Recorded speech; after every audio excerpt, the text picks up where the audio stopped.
Okay, let's go ahead and get started because we've got a lot of great information that we're going to cover in this afternoon's panel discussion led by Judge Carr. But before we get to the panel discussion, I want to take a moment to highlight very specific, very significant project that the Commission has been working on, and this is the creation of the Texas Mental Health and Intellectual and Developmental Disabilities Law Bench Book. You've got copies of it that have been distributed on the table. And as everyone here knows, the laws addressing various aspects of mental illness and other issues are scattered in various places throughout the statutory compilations. This is the beginning of an effort to centralize that information and organize it along the lines of the sequential intercept model that we've been discussing this morning and that you're familiar with.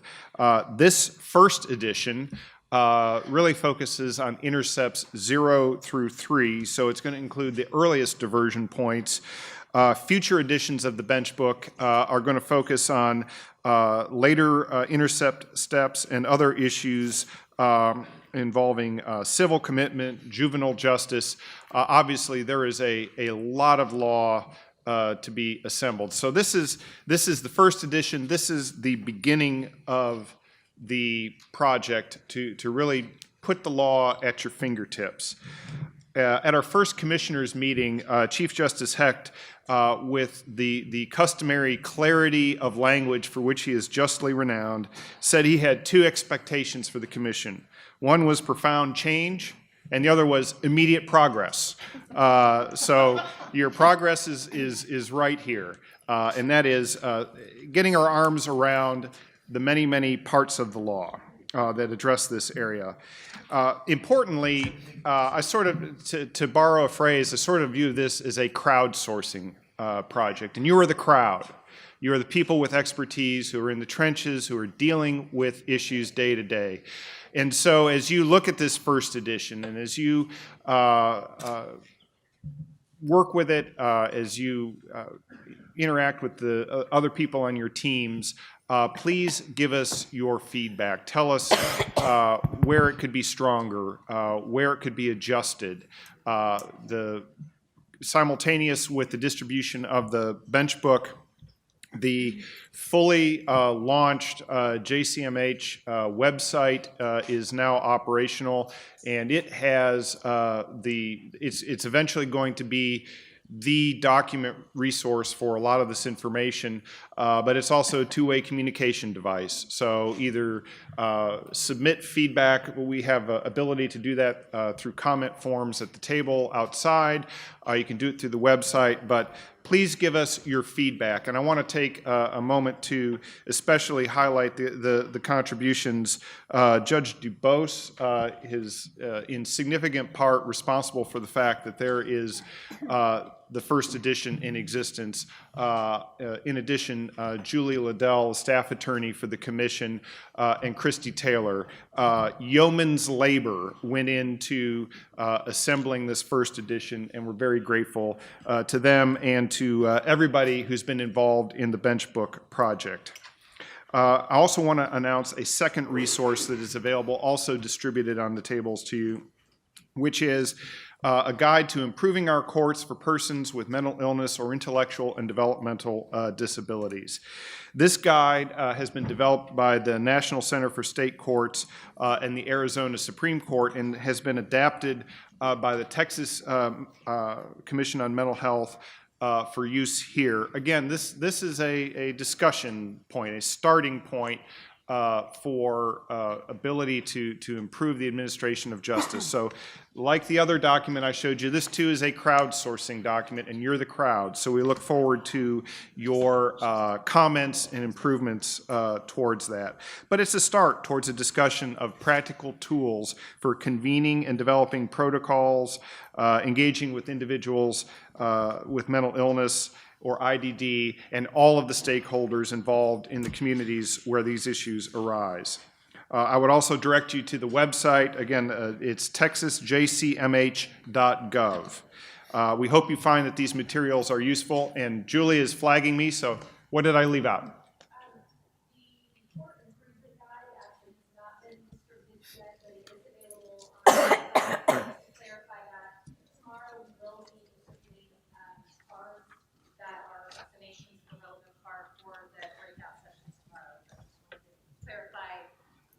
available on our website, just not here today. Definitely handled. Thank you. Okay. With that, let's turn to our panel discussion. And I want to introduce our moderator who is going to lead us in this discussion. Judge Brent Carr has been the presiding judge of the Tarrant County Mental Health Court since 2003, presiding judge of the Tarrant County Veterans Treatment Court since 2010. He's also presiding judge of the Tarrant County RISE program for sex-trafficked women since 2011. Do you sense a pattern here that there's if there's a specialty court in Tarrant County, Judge Carr is likely running it or extremely involved in its operation. He's an expert and has extensive experience, and he also serves, among many other roles, on the Office of Court Administration Advisory Council on Specialty Courts, and he's a frequent lecturer at local, state, and national trainings on mental health-related topics. He's going to be our moderator today. I'm going to identify our panelists, and I'm going to ask them to raise their hands because I couldn't sync up this name of lists and the way people sat. So you just raise your hand and we'll identify it from there. But our panelists today include Judge Nelda Cacciotti of Tarrant County, Judge Camile DuBose of Uvalde County, Alyse Ferguson of the Collin County Mental Health Managed Counsel Program, Dr. Courtney Harvey of Health and Human Services, Adrienne Kennedy, who is the current president of the National Alliance on Mental Illness, the national body for that organization. We're very proud to have her continuing participation. Beth Lawson from Star Care Specialty Health System in Lubbock, Major Mike Lee from the Harris County Sheriff's Department,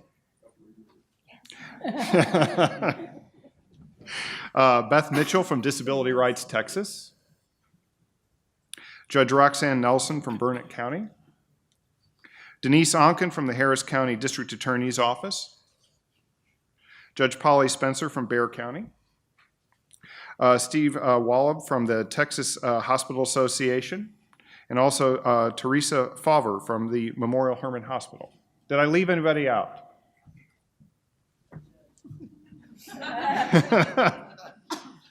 I'm Dave Jahn. Judge Jahn. All right. With that introduction, I will turn it over to Judge Carr. Thank you. Greetings, panel. Greetings, ladies and gentlemen. I'm just going to take a couple of seconds here. The answer is 42. We're pushed for time. I don't have a lot of time. What's the question? The answer is 42. 42. Going once. Going twice. Gone. The human brain weighs an average of 3 pounds. I got 14 people up here. There's 42 pounds of brain power sitting right at this table. I had an MRI run on my brain last night. It didn't measure up to the 3 pounds, so I didn't include it. But I'm very pleased, and I want to make a couple of quick recommendations, and I know they're going to be recognized again. That table right there, ladies and gentlemen, that's the Joint Commission on Mental Health staff. I was worried about us being sued over labor law violations because they've been putting in like 60, 80. Let's give them a round. Oh.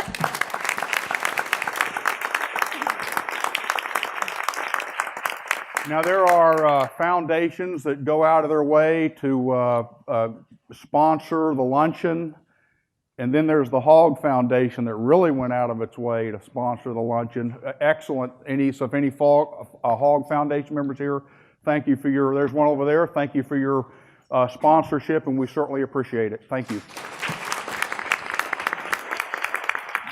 All right, so panelists, I'll remind, and if I leave someone's name off of your section, please raise your hand before I go on. But your names and time limits are on each section, so we'll try to observe them, and I guess the biggest way I can keep everybody in line up here, we are what stands between this group of people, between a refreshing ethanol-infused beverage that will all make them feel better about themselves. So with that,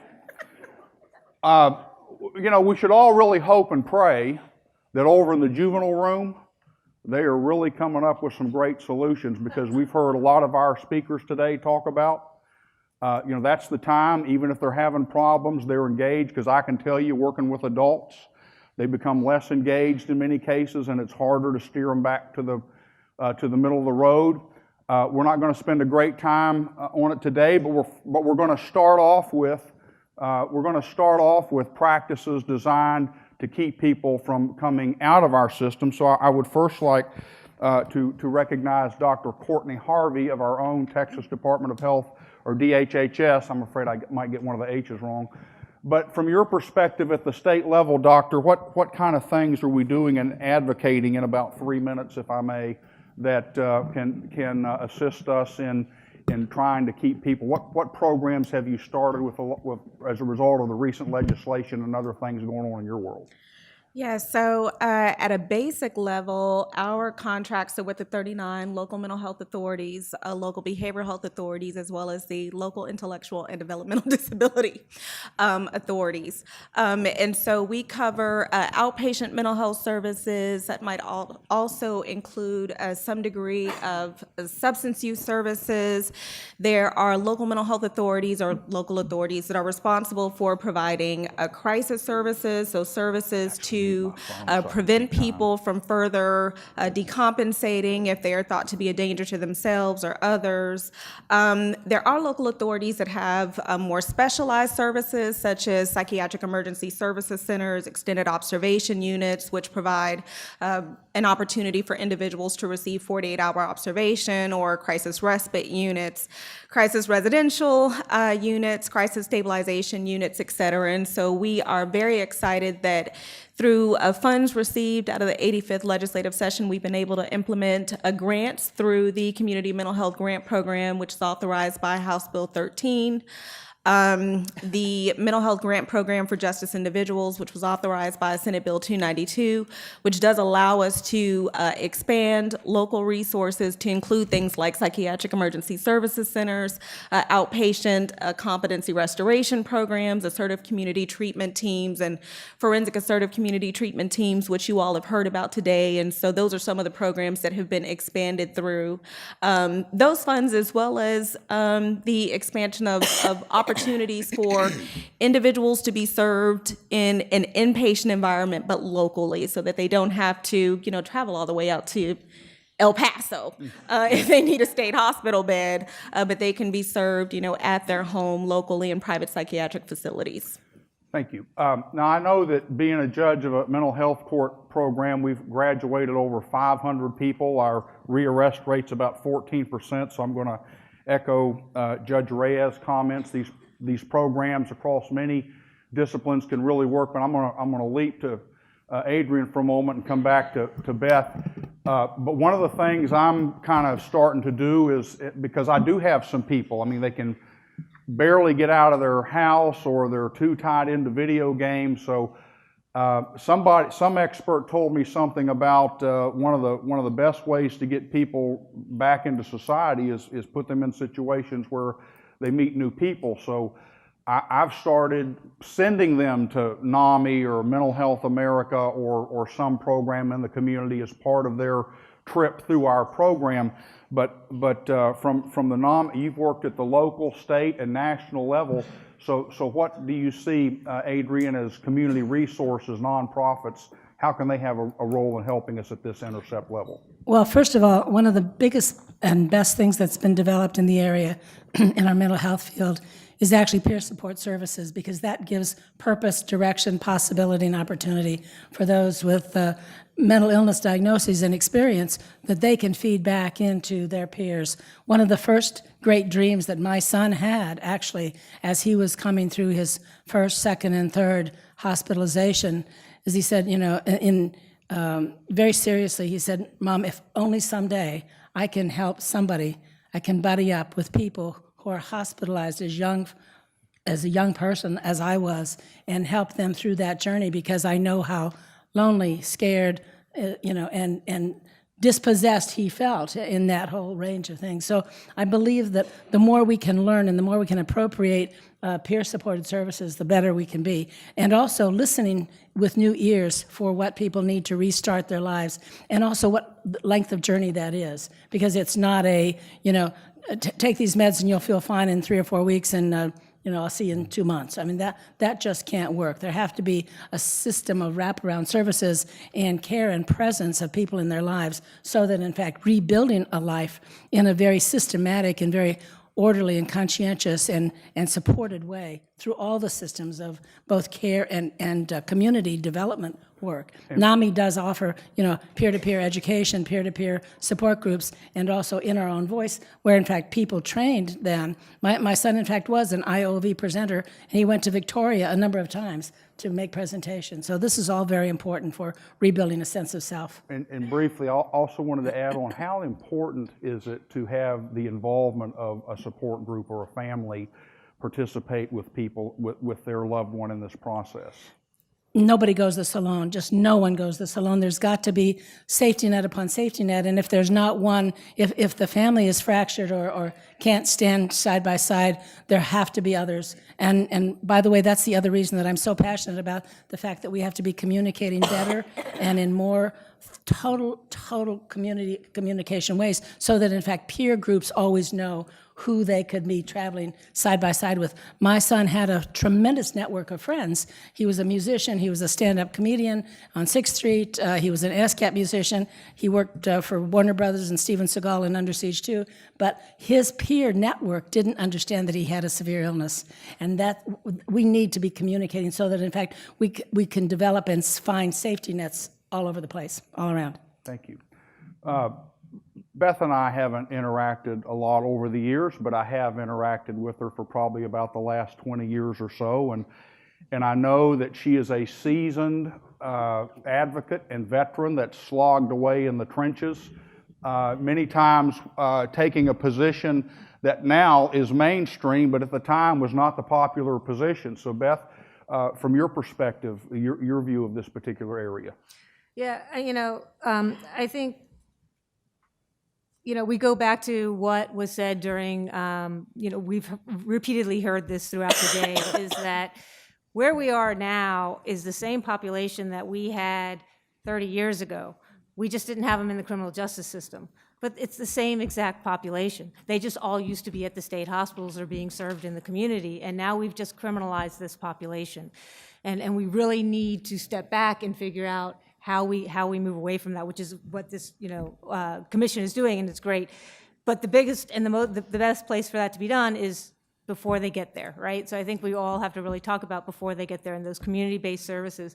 And you often hear everybody talk about how, it's the person who doesn't want services, the person who doesn't want to take medications.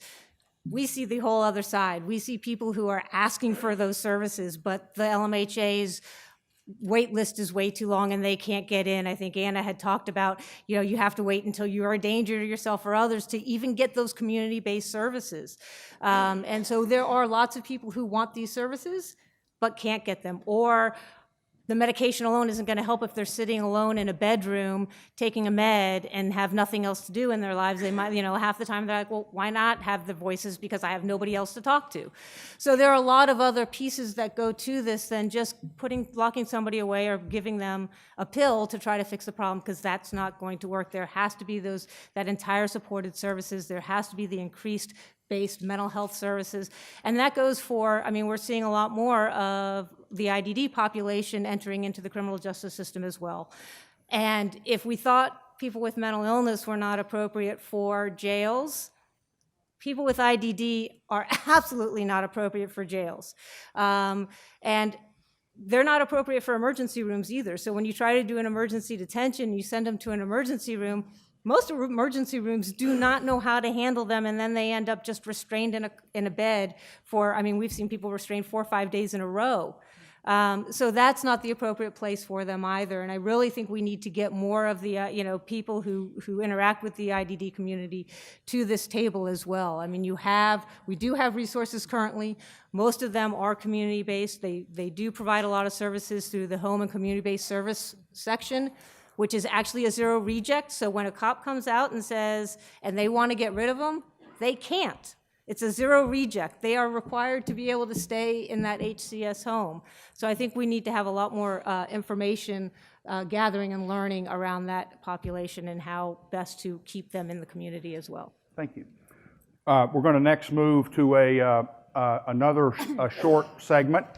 Obviously, law enforcement has undergone a substantial, as you know, certainly criminal justice system-wide has undergone a significant evolution on the way we review and evaluate what should be done when law enforcement and the prosecution and the court system encounters people with mental illness or IDD. So let me turn to Major Lee. If you look him up on the internet, as I looked let me tell you all, I looked all of you up on the internet last night. And some of you need to look at your internet, but I mean, very impressive. But 25 years at Houston Police Department. 27. And now he's a bureau chief of the mental health unit of the Harris County Sheriff's Department. So, Major, why don't you give us a little bit of enlightenment briefly about where we were, where we are, and what we're doing. Well, thank you. I'll try to make sure this doesn't just turn into a venting session for the next 3 minutes, but it probably will. Well, you're lucky. You got 4. To follow up on some of the things Beth said, you know, first of all, yes, 27 years as captain at HPD, 2 years now at the Sheriff's Office. I've done a lot of things in law enforcement, and working on mental health issues is probably the most challenging area in law enforcement. I think that's probably why I've been involved in it somehow in the last 19 years, because I like a challenge. You know, when I say it's a challenge, I mean, we've all seen the news. I mean, this is an issue that cost sheriffs their jobs, cost elections, it cost politicians their positions. It's a very difficult issue. And it's frustrating for law enforcement because, you know, in their infinite wisdom, and I know we have a lot of legislators or judges in here, but, you know, this was something that kind of snuck up on law enforcement. You know, when I went to the police academy back in the 80s, we didn't have any mental health training. We spent 6.5 months learning how to be a cop. And, you know, but unbeknownst to us, at some point, someone made the decision that if people, you know, we didn't know all the stuff that happened in the 60s and 70s about shutting down institutions. No one talked to us about that. And we didn't know about this big wave of people that used to be in mental health care facilities that are now going to be hitting the streets. None of that was taught to police officers, okay?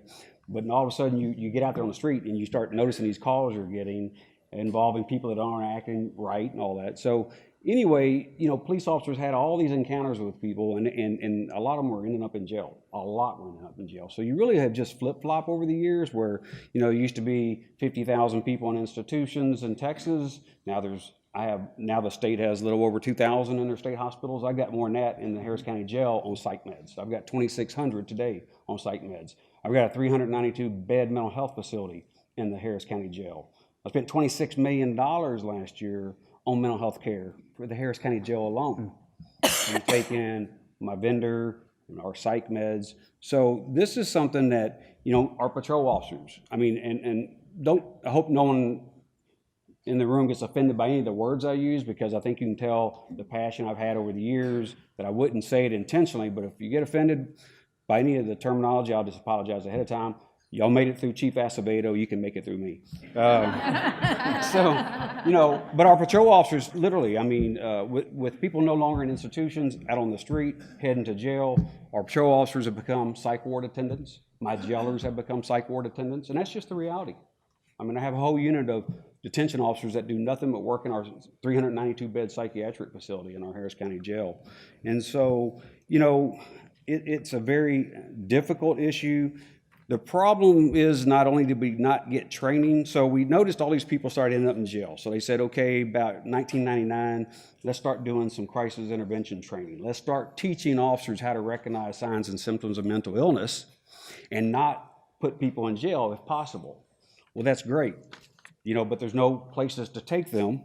And also, the presentation we had before was right on target. HIPAA, that was thrown in our face all the time. You want us to not take them to jail, but you won't tell us anything. And that still exists today. I mean, officers across the state struggle with that. I still struggle with it in our jail. And so, you know, we've got to make sure that officers, it's one thing to train, and I know the topic was kind of this new legislation from the last session. It says officers must divert. But then you get into the details. You must divert when it's reasonable. Well, what's reasonable? Is it reasonable to the patrol officer that has no place to take them? Is it reasonable if the officer is going to have to drive 70 miles to take them someplace? Is that reasonable? Is it, you know, so, and then there has to be a treatment facility to take them to. I don't have the, I think here it is. Yeah. So, I mean, it's one thing to put legislation like that in place, but you got to put training out there. You have to give facilities. And so the facilities and, you know, the officers, I think, have really done due diligence across the state. That was mentioned earlier by one of the speakers that I think Texas leads the nation. I know we lead the nation. The last session actually now makes 40-hour CIT training mandatory for all new police officers in the state of Texas. No one else in the country does That ought to that. get a round of applause right there. I mean, no one else does that. My God. So, Let me flip it to your fellow Houstonian. So from the prosecutor's perspective, there's a number of issues that come up. The last stop of making sure that, you know, our communities are safe, and that the higher calling of ensuring that justice is done. So then and now, maybe look at prosecution perspective. But what about, I mean, we talk about the easy case when it's a low-level misdemeanor and it's the victimless crime like criminal trespassing. But what if it's an assault? What if there's a victim involved? You know, it's sometimes that's a little politically a more difficult situation to offer services when you have a victim who is kind of very upset about what's happened. Right. So, you know, criminal prosecution, kind of a change in recent times. You know, I've been a longtime prosecutor, probably have my own wing at the Texas Department of Criminal Justice there. They'll probably be there long after I retire and probably have left this world. But what we're looking at in mental health, which is relatively a new area for prosecutors to really be considering, is what are we doing in regard to diversion? And you know, what I've learned as a longtime prosecutor, the nail 'em and jail 'em approach with mental illness just doesn't work. You know, we studied that. We looked, as the judge mentioned, we looked at low-level offenders. We looked at trespassers in Harris County. What we saw, as you heard from Chief Acevedo, is we had individuals who were jailed many, many times. He mentioned 50 times for one trespasser. Well, we have another one that's close to 100 times that they've been jailed for trespasser, not elevated on up in regard to crimes. And so those individuals, we've learned that putting them in jail on a Class B misdemeanor trespass for the amount of time that we can, even bumping it up each time, is not solving the mental health issue. So we've looked at pre-charge diversion. The judge mentions, what about higher level offenses like assault? We heard the issue in regard to state hospitals, that if they're convicted of a felony aggravated assault, that they have to go to a maximum security facility. So one of the things that I think we really have to look at is each case individually as prosecutors. We have to decide, is this the individual who needs to go to maximum security even though they're incompetent? And maybe that means that we've got to look at some other issues before they even go to state hospital. I will tell you, in Harris County, we've done we just started our pre-charge diversion center, as you heard earlier in the presentation. Our numbers are astounding at this point because we're putting Class B and Class C in there. Our elected DA has been very progressive in that regard.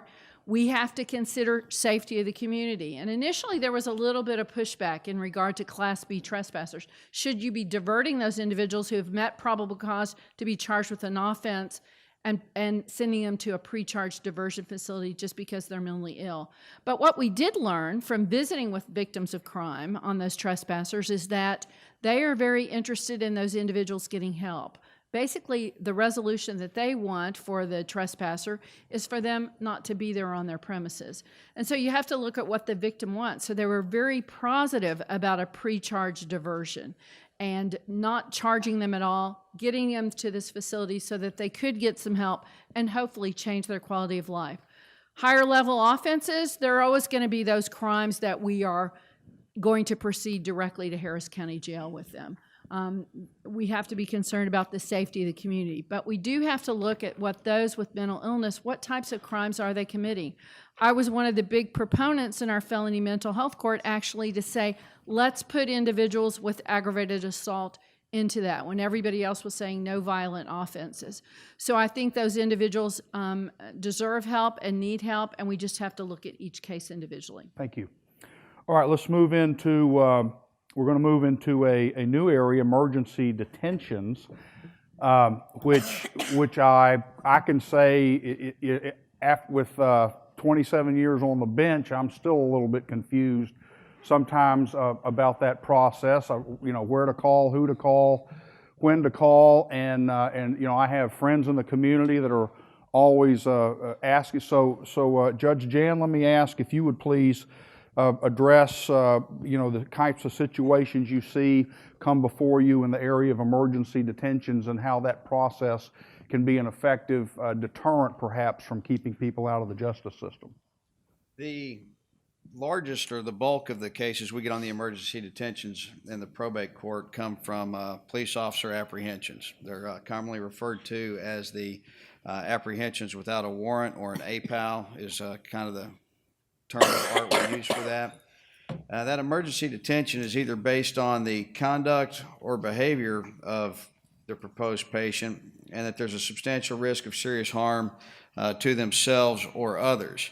Conduct and behavior is fairly easy. If there's an act that's clearly dangerous to themselves, they're walking in the highway, they're cutting, they're taking steps and active measures to prepare and carry out a suicide attempt, they're vocalizing suicidal or homicidal intentions, and the words are enough, okay? Under that emergency detention standard, verbalizing an intent is sufficient for law enforcement to take you. That standard is reasonable suspicion.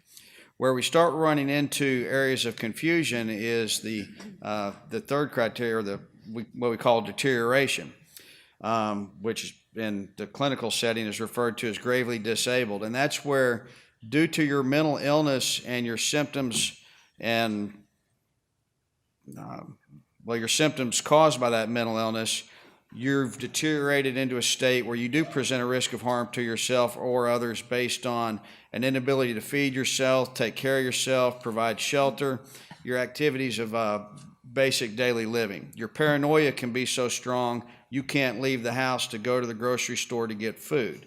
So you're not necessarily doing something that in and of itself is, suicidal in nature, but because of your paranoia, you can't meet your activities of daily living. That works for hygiene as well. Your mania, it's a never-ending cycle when you get trapped in that. We have folks that'll reduce themselves to a state of catatonic behavior. Well, they're just frozen right there sometimes when the police find them. And all those are situational and circumstance dependent when law enforcement comes into their household or when family members come into their household. It's kind of the CPS standard for those of you that have been involved with CPS. There are dirty food in the sink. Is food spoiling in the refrigerator? Is there power in the house? Are they leaving the gas on? Those same things that you don't think of in regards to a mental health behavior that become clearly evident upon looking into that investigation. Judge Spencer, let me ask, there still seems to be, and you're welcome to share another, back to his point too, but a question I think is relevant here. There still seems to be a lot of confusion about the purposes served by competency detentions and civil detentions.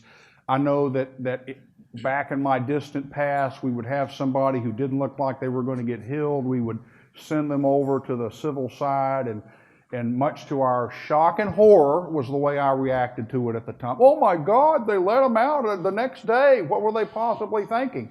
Well, what's the difference here? What are the different objectives are we trying to achieve? Well, not having been a criminal court judge, some of that's hard for me to answer. But in the civil side, some years ago, because of a district attorney who was working on our mental docket, who came to us with some information about a couple of people in the jail, one of whom had done just an awful thing to his eye, and another was a man who'd cut off a pretty important part of his anatomy. He'd been sitting in jail for quite a while among the things we started doing was working with people in the jail about trying to figure out people who needed to be in treatment.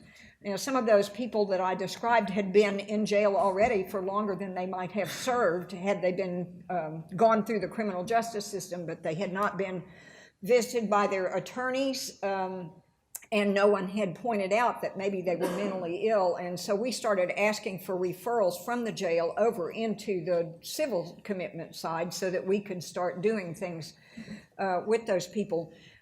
For some people, if you send them over to the civil side, they can go through at least treatment for up to 30 days if you put the time limits that are available on the civil side in there. And we did some of those things in Bexar County where there was a jail hold on a person when they were going to be released from the hospital, and then they'd be sent back to jail to deal with their criminal issues. We also did some commitments on people who had lower level offenses. I think she talked about not charged with a violent crime, and they could actually be committed. They might still need to deal with their criminal issues when they were able to be released from the hospital. But if you put them through the competency question when they're in the jail and they're found to be incompetent to stand trial, then you have to send them through the competency training that is often a longer time period, and furthermore, often a much longer wait to get into treatment than what you're going to find if you can do something through the civil side that would be allowed. And we're getting a lot more options now, a lot more outpatient opportunities and a lot more tools to deal with them. Absolutely. So we also have the hospitals represented today after they spoke up at one of our commission meetings. And these people have money, folks. They can donate the stuff. So we're very happy to have our good friends at the hospital here, and we're very pleased to have Steve Wohleb. I believe you're the executive director of the Texas Hospital? General Counsel. General Counsel of the Hospital Association, and also Teresa Favre, who is with him today, and he said you were going to do most of the talking. You're up. Yeah. Well, I'll kick it off. I would say, and we very much appreciate being able to be here today. I would say there's few issues that sort of unify hospitals across Texas, whether they're urban, rural, big, small, for-profit, nonprofit, than how they all seem to struggle with the sort of complex framework, the complex legal and regulatory framework layered on top of the complex clinical issues that they are presented with a patient who arrives in their facility, usually in the emergency room, in some kind of mental health crisis. And so I'm going to touch a little bit about that, and we're fortunate to have Teresa here to talk about sort of the operational impact of these situations. First thing I wanted to mention is something that Dr. Keller has already mentioned this morning, which is the fact that hospitals cannot detain a patient on their own initiation. So if unless a patient comes in under a warrant issued under Chapter 5, Section 573-011, and these are references to the Health and Safety Code, or under an APAL, that's already been mentioned, an apprehension by a peace officer without a warrant, unless one of those two circumstances exist, or a third circumstance is sort of a narrow exception for a guardian bringing a patient to the hospital has no legal authority to detain a patient and prevent them from leaving the facility. So they cannot initiate a detention within their facility unless one of those circumstances apply. And Dr. Keller mentioned the legislation that was passed in 2015 that would have permitted a sort of a very short term physician-initiated detention, but that was vetoed by Governor Abbott based on, as he mentioned in his proclamation statement, some concerns, constitutional concerns and liberty issues. So that's the first difficulty that hospitals are faced with. They have a patient who's there, who's either come in on their own or who's been brought in by a family member, a non-guardian family member. They perceive that patient to be a danger to themselves or others, sort of paraphrasing the legal standard, but in terms of actually detaining that patient, if the patient wants to leave the facility, they have no legal authority to do that. The other significant regulatory issue that hospitals have to navigate with this population of patients is the way that the Federal Emergency Medical Treatment and Active Labor Act, or EMTALA, applies to these situations. You all may understand EMTALA to be the federal law that requires a hospital, when a patient presents to the emergency room, to provide a medical screening exam for that patient in order to determine if an emergency medical condition exists, and if an emergency medical condition does exist, either stabilize that emergency medical condition or transfer that patient to another facility that has specialized treatment capabilities to treat that condition. So you have a patient coming in, brought in by whatever means.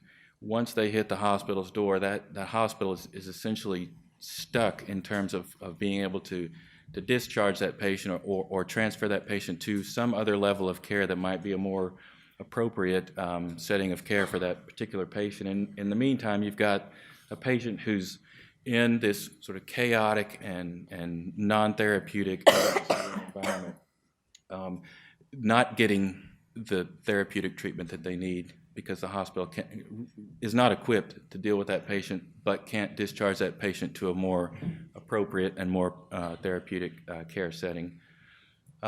A few words about orders of protective custody. So that is one option available to not just physicians in hospitals, but to any person can file an application for an emergency, for an order of protective custody. That process, though, as I'm sure many in this room know, is time-consuming, it's complicated, and not to mention that there's a tremendous amount of variations, what we've heard from our member facilities in terms of how courts process those applications, what they require in terms of the paperwork that's needed, and it's not a quick process on top of that. And so I guess I would just leave you all with this, that there's, I think, an inherent disconnect between the complicated undertaking of managing a patient experiencing a mental health crisis and law enforcement and judicial processes that simply aren't geared in many cases or tailored to these sort of critically time-sensitive issues. Law enforcement is not always available immediately, and courthouse hours simply don't correspond to the 24/7, 365 hours of a hospital emergency department who are presented with these patients in these crisis situations. So quick question. You heard the HIPAA presentation, any problem? Excuse me. Problem with? What the presentation was all about? No, Any I think concerns that were raised there? I don't have any issue with what he said. He was having to speak sort of in generalities, but I do think HIPAA. Generalities and what? You said generalities and broad general. Broad general. Yeah, but broad but I do think it is important to understand what HIPAA one doesn't permit, because we don't want to incur regulatory violations, but what it does commit. And I think a deep, good understanding of HIPAA, you will find that it permits more sharing of information in these clinically appropriate circumstances than most people realize. Thanks, Steve. You've got about 4 minutes. Okay, thank you. I just thank you for the invitation today. As a part of the Harris County and surrounding area safety net, our emergency rooms really are about trauma and taking care of the traumas that happen 24/7 around the surrounding area. The reality is, being part of that safety net, law enforcement looks to us as part of this, being part of the partners who help them with those individuals who are presenting in the community. The reality is, emergency rooms are not constructed to be part of the mental health treatment spectrum. If you've ever been in an emergency room for any period of time because your child is ill, it's a setting that will make me crazy, and I'm a social worker by training. It's a very challenging environment with all the stimuli and chaos and adrenaline-fueled environment. So getting the community to understand that there are appropriate treatment facilities around the area, and we need to work together with our partners. The other thing that I would say from a health system that has a footprint that spans 5 counties, the variation of the process of commitments and OPCs really create huge operational challenges for the emergency rooms, not just Memorial Hermann, but every community emergency room around the area. If there's any opportunity at all to look at processes and documents and how we can streamline that process for emergency room providers, that would go a long way in helping our counties. Why would it be any different for a clinical presentation in Bexar County than in Harris County or in Fort Bend County? But I can assure you from county to county, the variation creates huge challenges for our emergency room providers, and that would be something that I think I'm hopeful that in the next legislative session they can take some time to look at. Thank you. We're going to next jump into a little bit of technical, but cards on the table.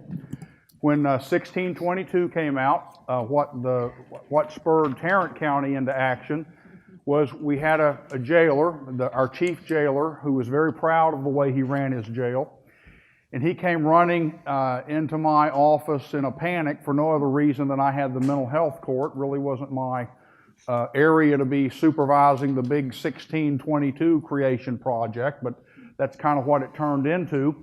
Well, the law got passed and it kind of sat there, and I'm sure Tarrant County wasn't the only jurisdiction until we kind of got poked and prodded from one of our county department that, we're going to flunk our jail inspection if we don't get this thing sorted out.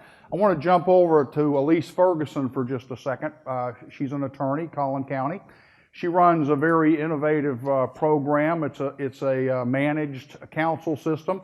But Alyse, if you could give us a little bit of an overview of what the purpose of 1622 is and why we're doing that now and what importance it serves. So 1622 is really so that we can identify those persons with mental illness or ID when they enter our jails, and then we can hopefully try to find the gaps in their service and address those needs before they're released, and in the end not have them back in our jails. And so it's very important that when those are conducted that the judge is notified and we can come up with a release plan for that person that would encompass those needs or those gaps, including possibly medication services or other services in the community that they're not getting. And our desire would be that we monitor that as part of a mental health bond so that we don't see them back. And what types of, by having your program, your managed care, how's that up the game? How's that up the game and created better management of people with mental illness through the system? So it's been very important that we've trained the defense attorneys on handling cases with mental illness and with ID. So particularly in our case, our mental health managed counsel, the attorneys are required to have additional courses in mental health throughout the year so that they know what the expectations are and they can assist that client. They also respond immediately to these cases and try to address whether a mental health bond is appropriate and what their needs are in helping develop that plan. Now, let me jump to Beth for a second, who's a trained mental health professional and also is the big chief at their local mental health authority. Am I getting that correct? That's okay. My exact title. Okay, big chief. All right. But I mean, and maybe I shouldn't ask this. Let me ask it this way. In consultation with your colleagues around the state, I don't want to jump on any judges from a particular jurisdiction. Are judges reading these things? Are people reading these 1622 reports? Do you have any sense of that? Absolutely. And twice and 3 times. And the main issue, I think that, Judge, if you would allow me a little bit of flexibility, I think I was asked to be a part of this panel because I was able to bring forth more questions than answers in some of our committee meetings. And it has to do with the vernacular that we all use. I've only recently become very familiar with the judicial side of what my business does. Beforehand was a lot more familiar with the legislative side, the policy side, and then so understanding where judges are coming from, I now have understood what part of our problem is, in that we do not define anywhere the difference between evaluation, assessment, screening, And this 1622 really brought everything to a head in that most people were believing that the local mental health authorities were then obligated to provide competency evaluations. 1622 is not a competency evaluation. That was not very well known in the beginning. Somebody asked me, why do you think there's so much confusion? And I said, well, I guess it's the, what do you call it when you have that thing on your ear that makes you hear, that amplifier instead of a lens that you're looking through, it's the amplifier you're listening from. If you're a provider of service, you listen through the amplifier that you know. If you're a psychiatrist, you listen to and get the word assessment for an assessment for diagnostic purposes. If you're a local mental health authority and you're asked to do an assessment, it's an assessment for eligibility for services paid for by general revenue funds. If you're a jailer, an assessment may be the risk of suicidality. And if you're a mobile crisis outreach team worker, an assessment will be for suicide, homicide, or deterioration and harm to self or others. And so it really kind of dawned on me that we must think through what 1622 was meant to do, and that was to provide the bench with information about a person who is believed to have a mental health issue or an intellectual disability.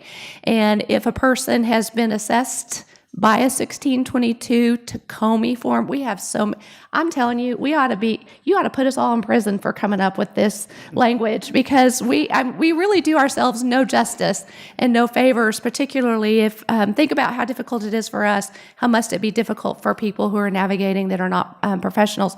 But yet, for an assessment of mental health or intellectual disability within the last year, you don't have to do a new one. But there are different components that are included in both the Sandra Bland Act, the Senate Bill 1326. And so the key and my most important recommendation to you is get a flow chart. Figure out what assessment is referring to what assessment.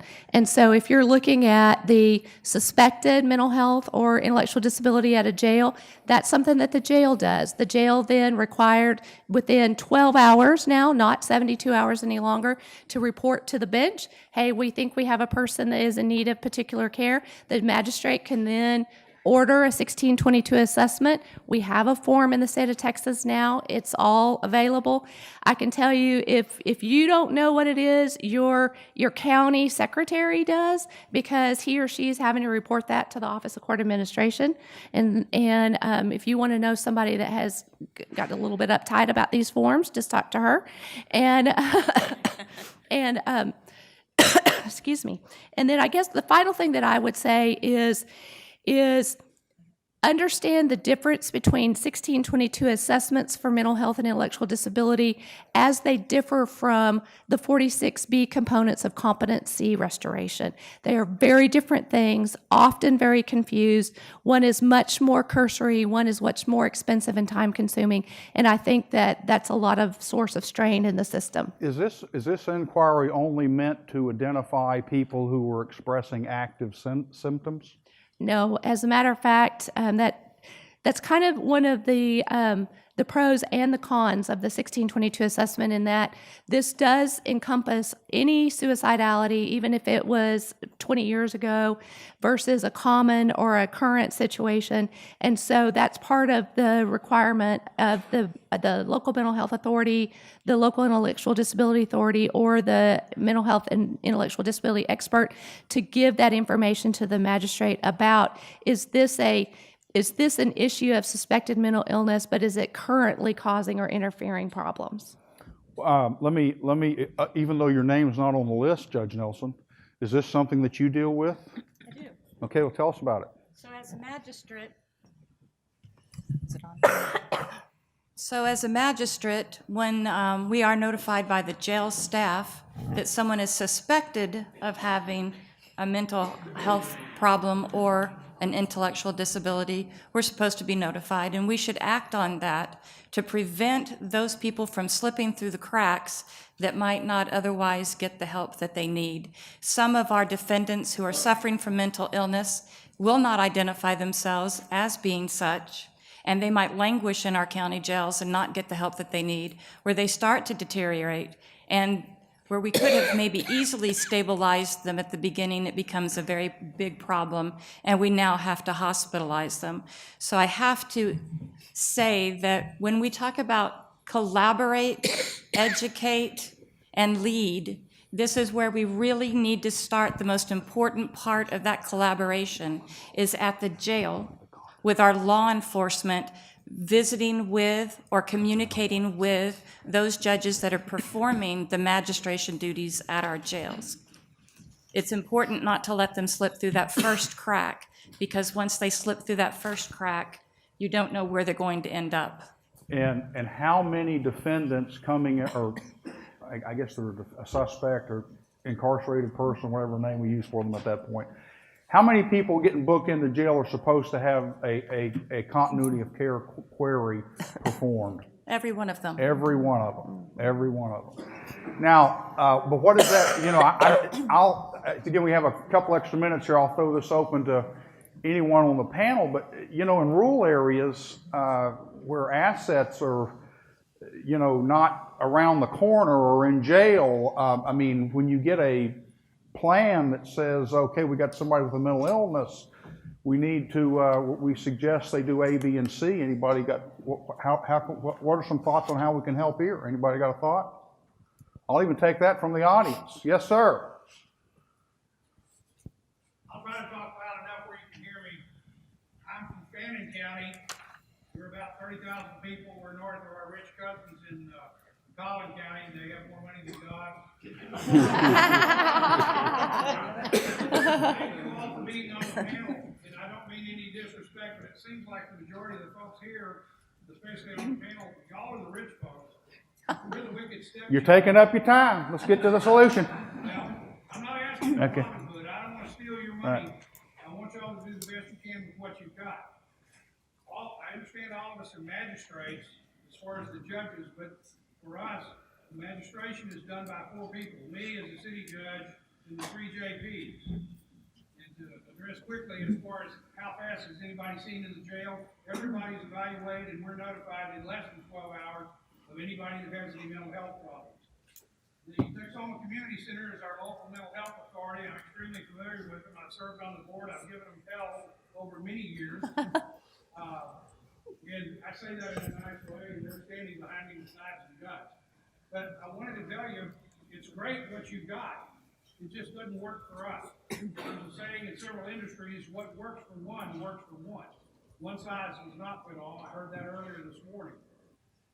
I didn't see in the sequence that you have where the magistrates that do the magistration fit in. We're at 0.5, sort of, kind of. Mm-hmm. We're at 1.5, sort of, kind of.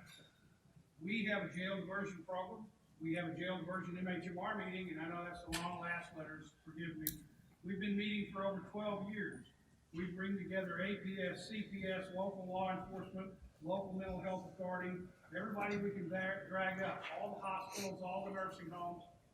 And our goal is, I don't want you to be in jail if you don't need to be in jail. Our jail diversion program is fairly simple. It's done by the magistrates. If you're in jail for a B or better, and I believe that you need help, I'm going to give you the opportunity. I'm going to set your bond to $5,000, whatever it is. Or you can have a $5,000 PR bond, and if you're a civilian, you agree to go to bond supervision. We're fortunate to have a bond supervision office. And you're also going to be seen by the local mental health authority. You agree to that? You're out. For our veterans, we have a VA hospital in town, and we do the same thing. They'll be seen by our bond supervision office and by our veterans. And I have the same complaint about the veterans as I do about most governmental entities. Veterans is great Monday through Friday, except weekends and holidays, 8:30 to 16:29.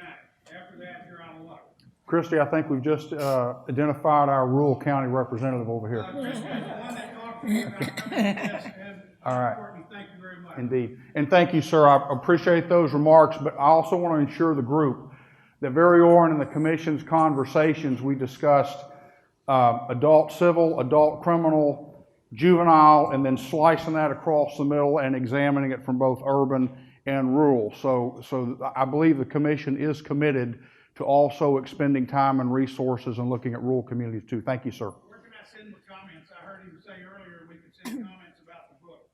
I'm sure to Christie's staff. Thank you.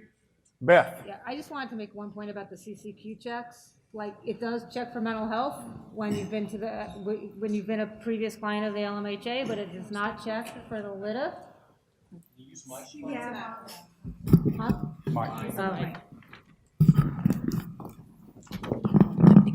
Okay. Yeah, so the CCQ checks does check with to see if a person was a previous client of the LMHA or state hospital, but it doesn't check for the LIDA or an individual with an intellectual disability, so you're not going to get that. And again, I think that's probably the harder person to identify coming into a jail, especially if somebody has got a borderline intellectual functioning, because they will often just nod their head and agree to everything, even though they have no clue what's going on. So I think that's still a big area we need to kind of try to come up with ways to better identify in the system, or include in that CCQ check anytime that somebody's potentially received services on the other side. Okay, we probably have about, go ahead.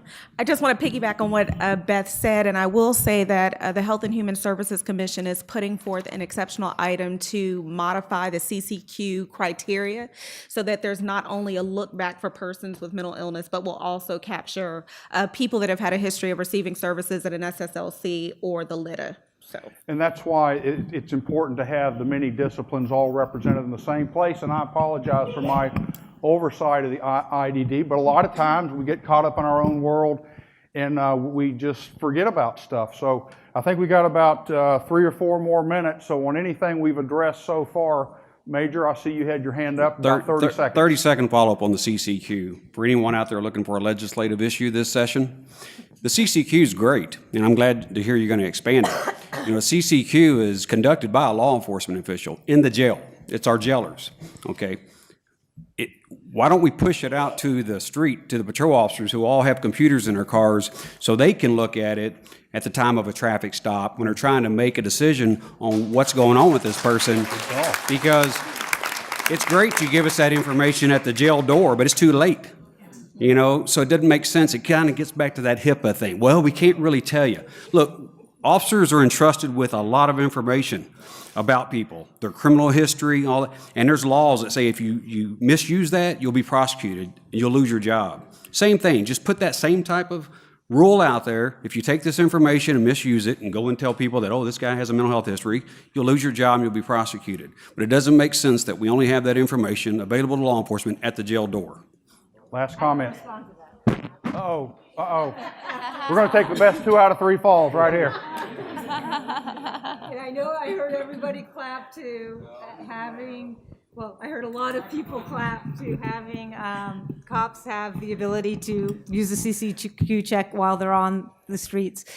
And I got to tell you, you're going to push people further and further away from wanting to get services because they're going to be too afraid that when they do, that's what's going to happen. If they ever get stopped for a traffic stop or something else, what's going to come up is that they have a mental illness. And so people are going to start when they need services, they're going to run further and further away. You know, the same thing that happens the more we get kids now from schools that we're putting under emergency detentions and handcuffs. The same thing, we're pushing people away by criminalizing the system. And the more we criminalize the system, the more you push people away from actually getting the therapy and treatment they need. So I think we have to be very cautious in that area. Yes, ma'am. It's important for all of you that are magistrates to remember that although 1622 is often associated with that initial magistration, that your duty as a magistrate doesn't end there.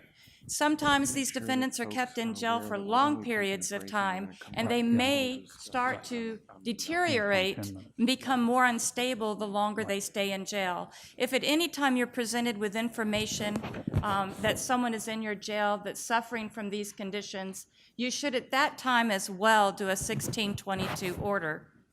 And also, I can't stress the importance of doing a 1622 order because of its notification to others.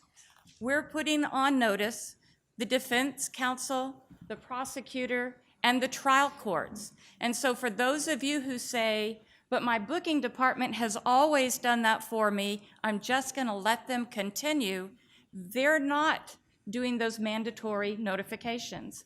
And so it's really important that you take control and you do that order when it's necessary, and that you make sure that everyone that needs to be put on notice is put on notice, that you get the assessment back, and then you forward that assessment to those same individuals. It's important for this entire process to work. If we don't do that, we're leaving people out. Again, people are going to slip through the cracks. It's a whole, well, I think she had her hand up first. Go. I'm the criminal law magistrate, I'm the presiding criminal law magistrate in El Paso County. And one thing that I have not heard related to in all of these discussions is the push for judges, magistrates, to let people out on PR bonds immediately.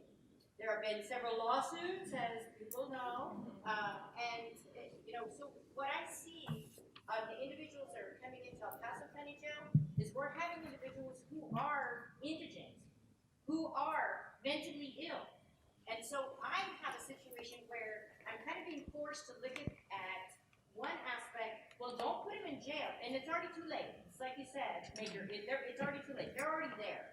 So now I have to decide, should they stay in there? If I can't get services for them immediately, if I can't get somebody to set up some kind of safety plan, I'm expected to let them out on PR bond because they're poor, but I don't have that support system set up. And so I've got this situation where I get the 1622s. That's the beginning of that early identification where we need to try to get those services, do bond periods under 17032. But we've got two different pushes in the legislature. Let them out of PR bond because they're poor, but we need to get them services. That is something that needs to be addressed this session. And great, I got two people down here that are going to answer that. No, I'm going to toss it to them in just a minute, but thank you for that. It's got to be real quick. I saw another hand, and then we're done.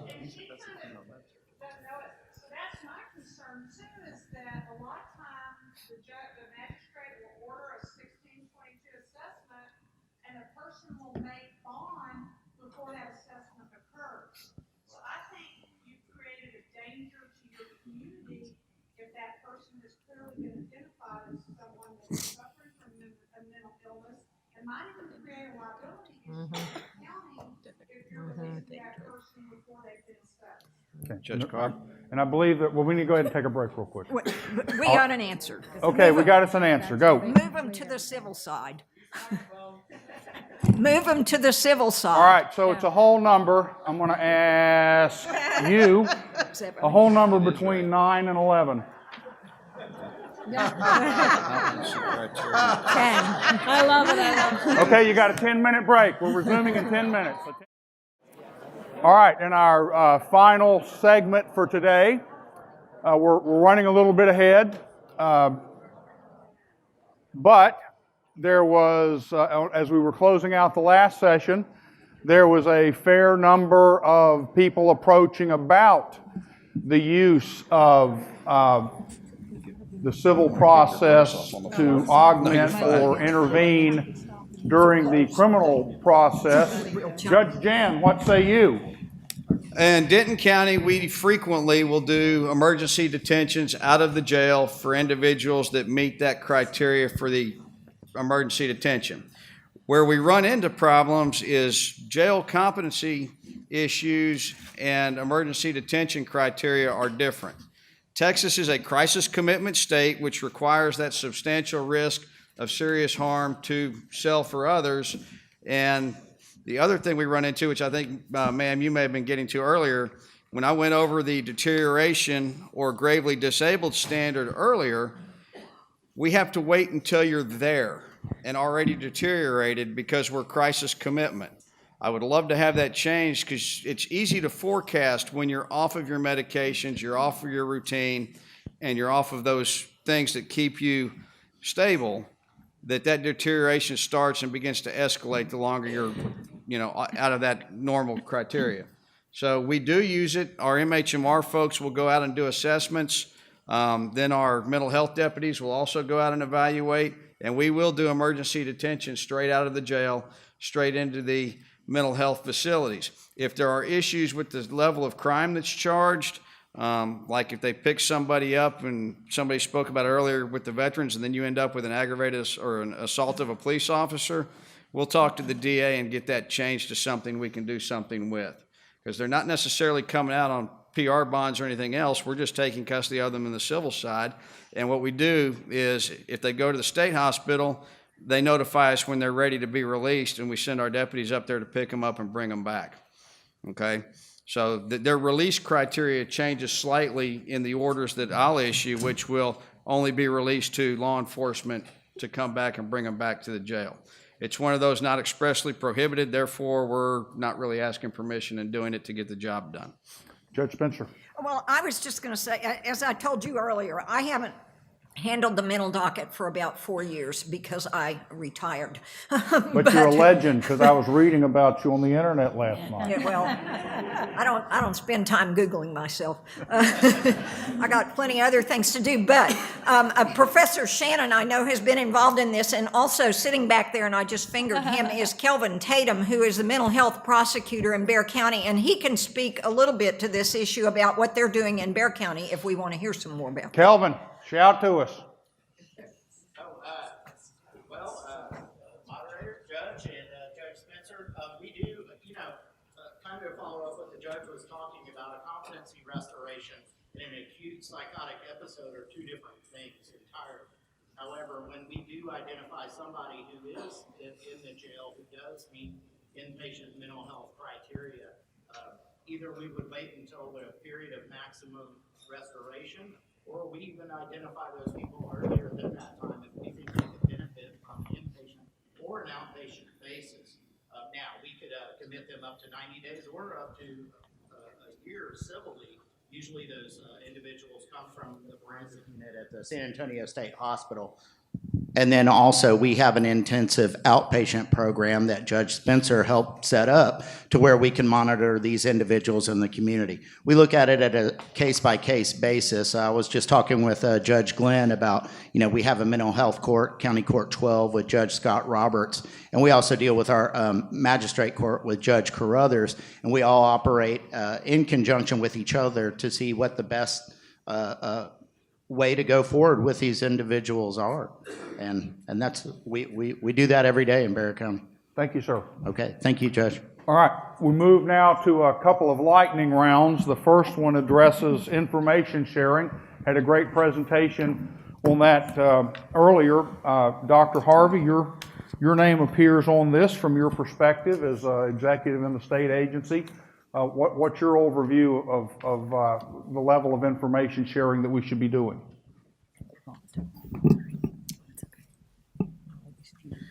Well, to the point that John Petria articulated earlier during his presentation on information sharing, the Health and Human Services Commission did release a broadcast message, which is essentially a technical assistance memo clarifying our stance on the sharing of information for the purposes of continuity of care when individuals are transitioning out of county jails and into mental health services that may or may not be provided by the local authority, or while they are in jail. And so our interpretation is similar to what John spoke to earlier, that those organizations that are covered under 614.017 of the Health and Safety Code, those organizations should be, again, sharing information with one another for the purposes of continuity of care and treatment planning for special needs offenders.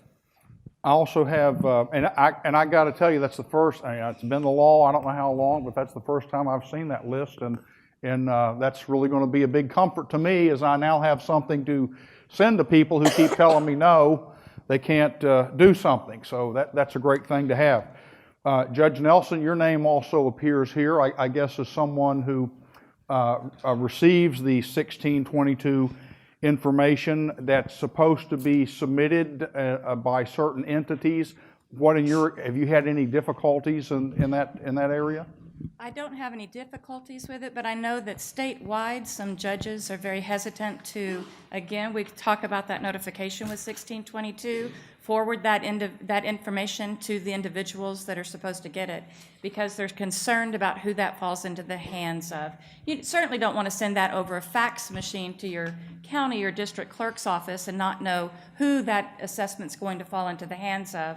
So I'd say just reach out to your trial court, reach out to your prosecutor's office and your defense attorneys and find out the specific person or a couple of people that you can share that information with, that you know then will treat it in the way that it needs to be treated and get it to the people that it's appropriate to be seen by. Thank you. All right, now we're gonna have some time at the end for some Q&A. So be thinking about the questions that you have for our panelists up here, but we still have a few matters to cover. You heard our good friend from El Paso a moment ago talking about the 17.032 bond hearings, and one of my colleagues from Tarrant County, Judge Nelda Cacciotti, she is the one who's primarily dealing with a lot of those matters, and I'll let her kind of start off with kind of a summary of what that statute's all about and the purpose it's supposed to serve. Judge Cacciotti. Thank you. So magistrates are generally required to give personal bonds to certain defendants with mental illness under 17.032. And now you'd heard me say certain defendants because, of course, it's those defendants that meet the eligibility or the criteria under the law, under that statute for release. So it's those folks that are appropriate for release and under certain circumstances.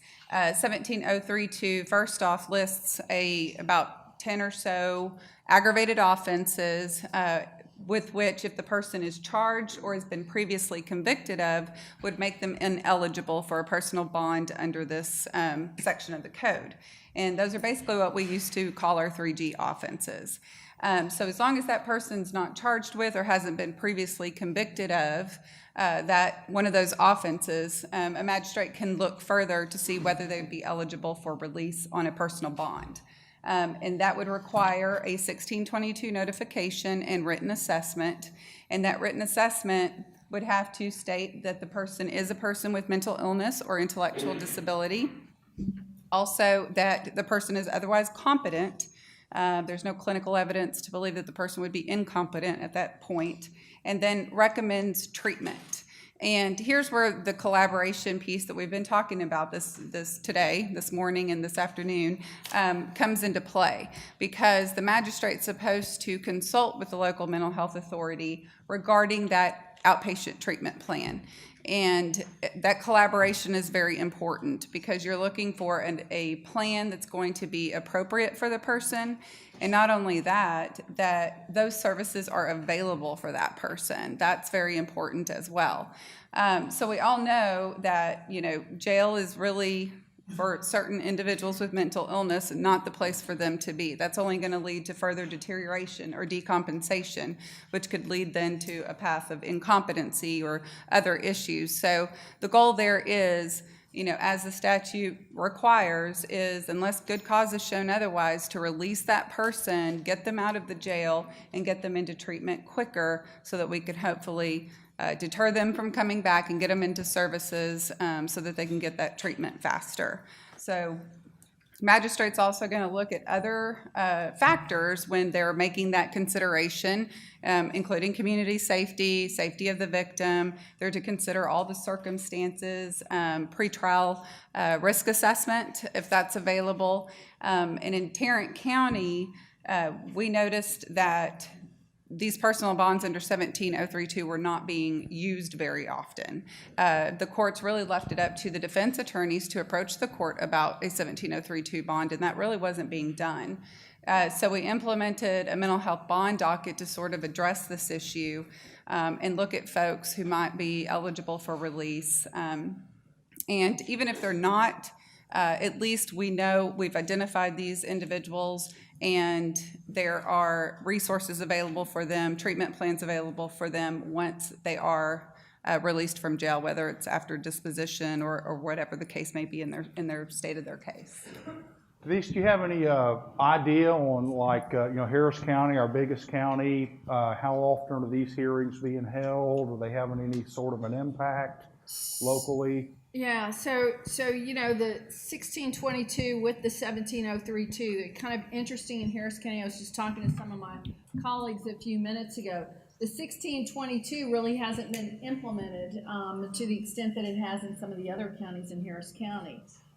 They are on the verge of doing that, but what we do in Harris County is as soon as someone is booked in, whether they're going to be released on a PR bond or not, there's a thing that comes across that is a special needs form. It's called an orange sheet. It's the old-fashioned thing. The Sheriff's Department basically has that information if they've ever been incarcerated before. It feeds in with our local mental health authority information. That goes to the magistrate as soon as the individual is booked in. The magistrate then can issue that order, and that order then goes on to the Takumi form with the time frame, 72 hours and 96 hours to get that back to the court.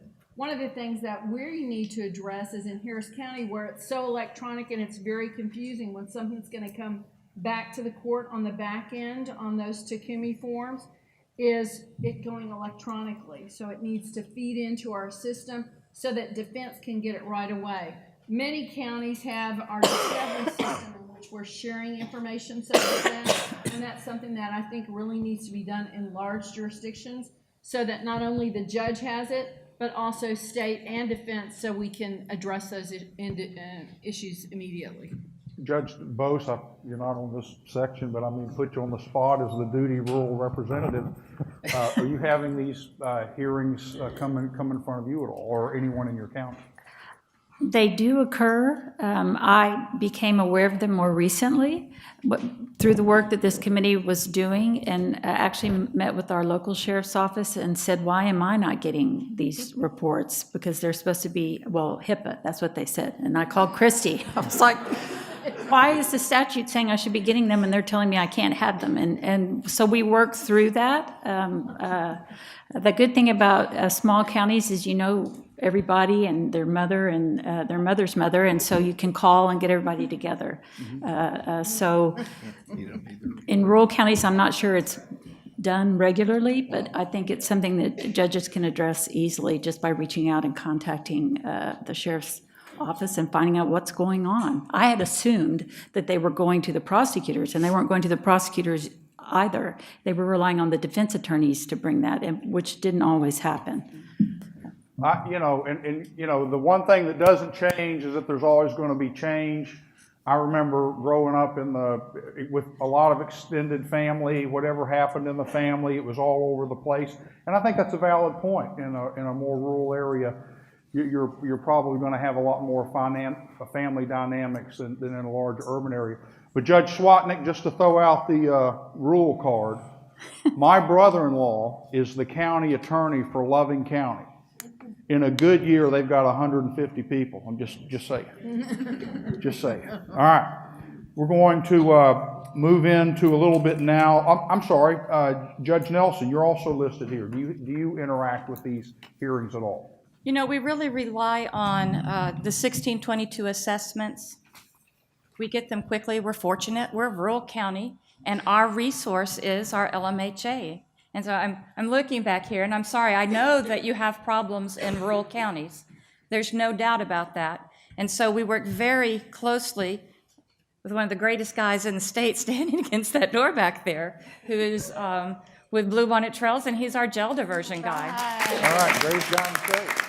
And we really rely on those 1622 assessments to come back quickly, so that we can make that determination that they are safe to release into the community with certain bond conditions. The most important one, of course, is that they're going to enter into a treatment plan with Blue Bonnet, and then Blue Bonnet is going to work as our left or right hand, however you want to look at it, and they're going to report back to us that patient's compliance with the bond conditions. Now, I don't ever set that bond condition knowing that I'm going to use it as the hammer and I'm going to revoke it if I have to, but I do know that I can revoke it if I have to. But it's going to be taking the time to let them get into compliance, let the case manager work with them before we actually revoke that bond and bring them back to jail. But to just assume that they're mentally ill and they shouldn't get a personal bond is just not fair in this day and age. Work closely with your local mental health authority.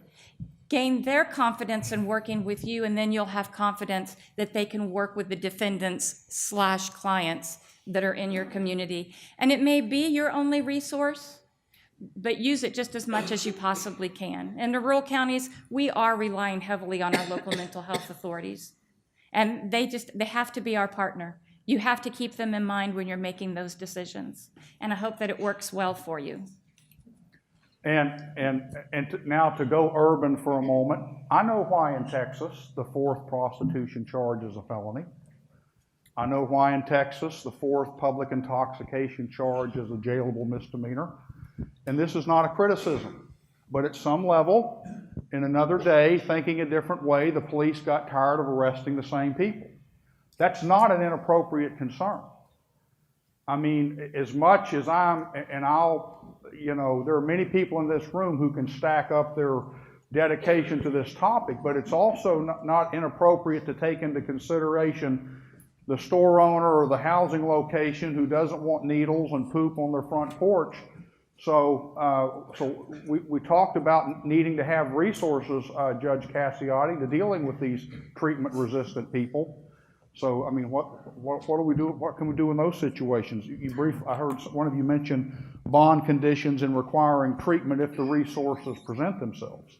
So sure, as part of the release on personal bond under 17032, the magistrate would order bond conditions that include that outpatient treatment, unless good cause is shown otherwise, but most of the time, that's going to be the appropriate condition is that treatment. So when I'm looking at these cases that are set on the mental health bond docket, when we're staffing them with what we call our resource navigators that are employed by our local mental health authority, they have interviewed these individuals very briefly, gotten some basic information, but gotten a feel for what their needs are. And so not always can we meet their needs. Not always do we have the resources to meet those needs. They may just be very unstable and their needs too great. But in many instances we can, it's within the community, whether it's making appointments at the MHMR clinic, whether it's, it could include substance abuse treatment, inpatient residential abuse treatment. It just kind of depends on what their situation is. Sometimes it's getting a person into a group home or a shelter. So you do have to get quite creative, and that's why I say where the collaboration is great, because everyone who deals with their local mental health authority, it's a wonderful idea to get to know them, because they can really be a great resource for you.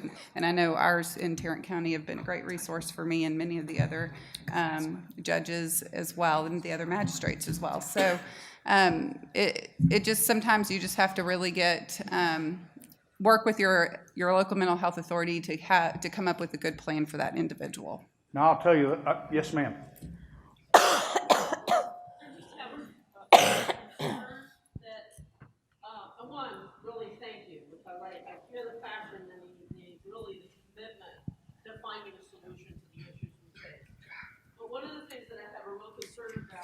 The more that there is forced treatment, the more there is a court order that I must get treatment. That is a slot at the local mental health authority that now the person who's actually seeking those services cannot access. And we're feeding our systems, because the more we clog the system, the more people aren't getting the services, which has them be on the streets, which has them find hopefully some shelter in a doorway. Now I'm trespassing and I end up in your jail. Not because I didn't want services, but because when I went, I got put on a 3-year waiting list. So please, let's look at how much are we feeding the pipeline, sometimes with our solutions. So I just ask that we stay cognizant. Again, anybody who knows me has heard me say this. We're so busy mopping the floor, we forgot to turn off the faucet. If we're not doing something on the front end and having people be able to access services when they need them, one of the issues, if you haven't faced this, all the magistrates, is that you court order services at an LMHA, and then you find out that they're not getting the services you thought they were going to get, mainly because they don't have the capacity to provide the services to all the people you send them.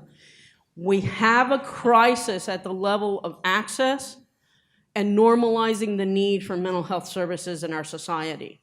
So this, I know that is way beyond y'all, all of our pay grades, but if we can look further out, we can begin to lessen the people coming in the pipeline. If we begin to not label children as emotionally disturbed, because that brings with it a whole world of my assumption about this child, but I can say, what's going on at home? Have you eaten? Did you get beaten last night? Or are you concerned that your siblings won't eat tomorrow, so you stole food at the lunch counter today? Is that what's going on, as opposed to now you're in trouble because you stole food? So we just need to rethink how folks are getting into our services and provide those services in a way that we begin to shut off the faucet. What do you say, Major? Good job. People getting into our services. How, where do you see coming in on a routine basis? Where are they coming from? Unfortunately, all over. I mean, the most difficult population is, the ones we see over and over again. And, we did a study in 2016 in our jail. We had 150 trespassers that went to the state hospital system. Those 150 individuals were pretty much, I think, every one of them were deemed not restorable. They spent over 11,000 bed days in our jail. We spent over $5 million on 150 individuals. And those are the group that Denise mentioned. One gentleman right at 100 times, right behind him are about another 100 here in Harris County that have been to our jail 60 to 90 times for those types of offenses. And that's the real struggle, is that I know people say, well, don't court order, what do we do with that group there? I mean, that is, that's what the Judge Ed Emmett Diversion Center is for. That's the concept behind that center. We're not sure it's going to work. It's been open now for about 2 months. We have pretty good numbers. I will say it's not without hiccups, but I'll also say I meet with law enforcement officials all around the country, and they're all trying to come up with something like that, what to do with those individuals. It's just tough. I mean, what you were saying about, I guess breaking that pipeline earlier so they don't enter our system, that'd be great. It would be. I wish I had better answers. It's a very tough business. Judge Spencer and I were just whispering about this. One of the things that we have started doing in Denton County, and I'm pretty sure it's because Judge Spencer convinced my elected judge that it was a good idea, is we've started court-initiated guardianships on some of our super utilizers to get them a guardian ad litem, see what we can do with their rights, and try to get those people into a stable environment, group home, some of the other services through MHMR. And I think right now in the county, we've probably got 5 or 6 individuals that meet that criteria. And because we are a probate court, our patient's attorneys for our hearings are also a lot of times our guardianship attorneys, so we can pair you up and move you through the system. We've got a dedicated prosecutor, Matt Wiebe, back there, and I came out of the DA's office, so we also have several patients' attorneys who are former prosecutors that do guardianship. And if you don't think you get a load of work when you do criminal and guardianship and mental health, you are on speed dial for court appointments. I don't know how they eat because we don't pay that well. But that is something to consider, is a court-initiated guardianship, to find out who those family support groups are or may be, because you can do a much more in-depth study at that point. Saw a hand over here. Where'd the microphone end up? There. Yes, ma'am. So I'm a defense attorney. I probably don't need the microphone. I'm a defense attorney in Harris County. Yeah, well, wait till you're 65 and say that. There's some old guy, some judge over there from some rural county. Just kidding. So I'm a defense lawyer here in Harris County, and I do a competency restoration docket and a mental health probation docket. And along the lines of what y'all are talking about, I'm curious in other counties what you do with a problem we encounter often.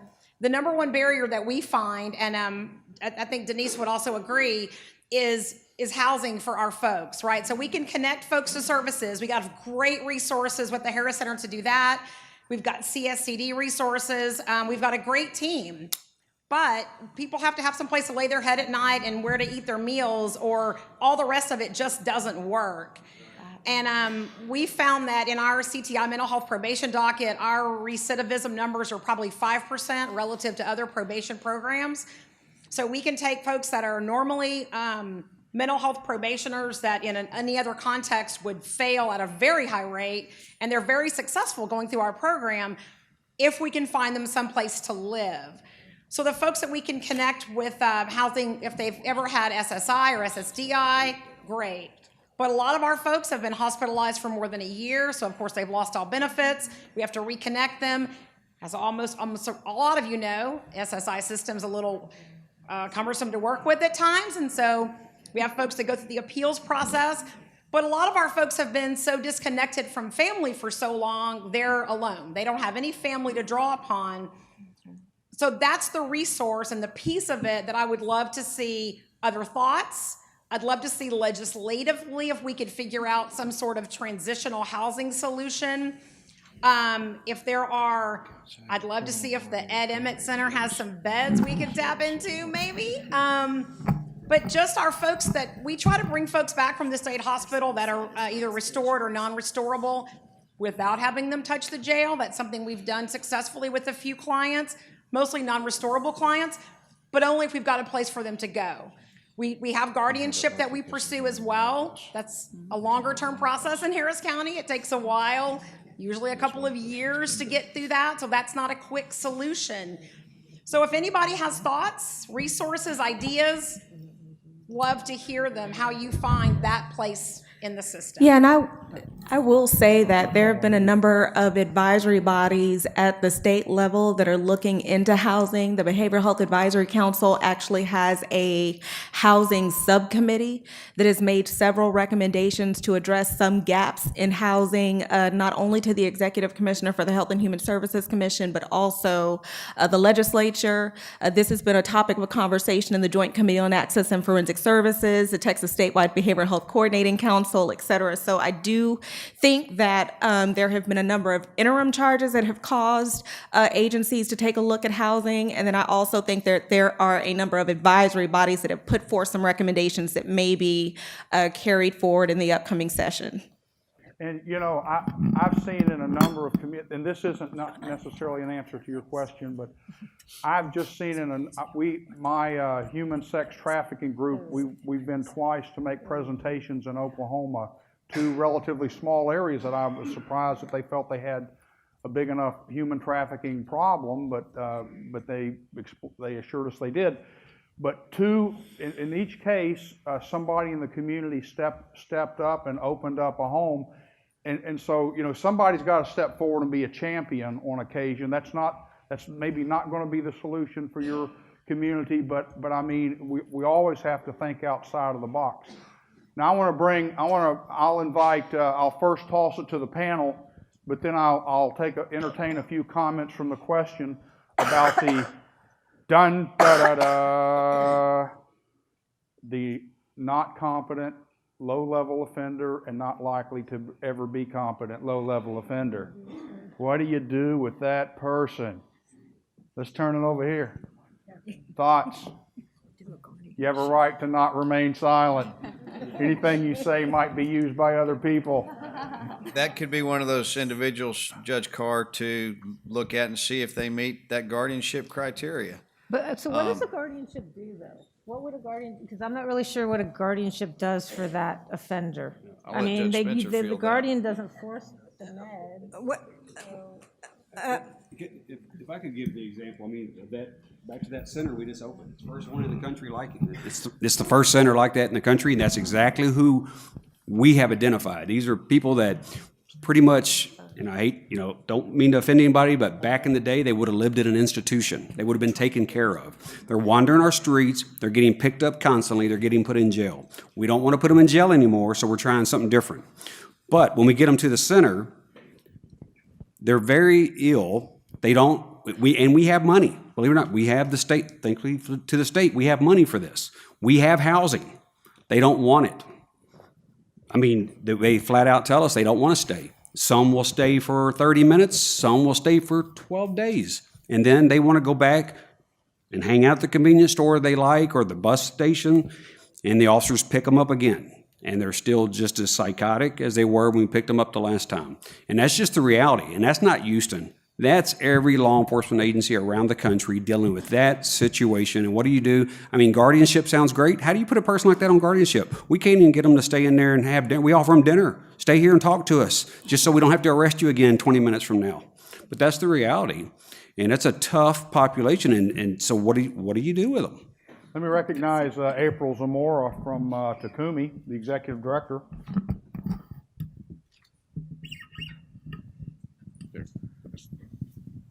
I think that that's a very difficult population, but you do have some very important transitional programs that have worked for the criminal justice population. Actually, half of the reduction in recidivism, and those are the Takumi programs. And many of you in this room that I've run into are running those programs for high-risk clients with high clinical needs. That recidivism rate is 12.2%. Now, you're talking about a population that we've long time had the conversation about.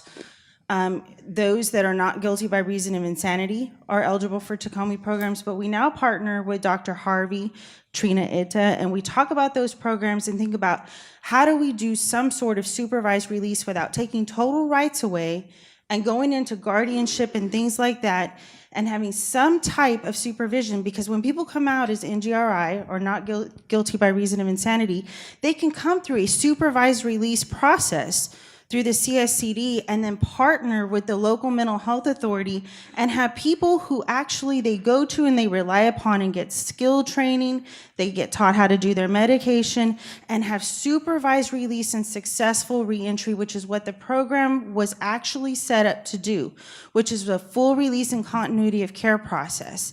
And when we think about housing for that particular population, it would be the same as outpatient competency restoration and the potential for pre-release or pretrial services. We've got to start thinking outside of the box because, folks, we've got to let people live next door to us someday and quit being afraid of them. If they're low-level criminal offenders, we've got to start having that conversation. And so this guardianship conversation, it's one of those, it's very sketchy.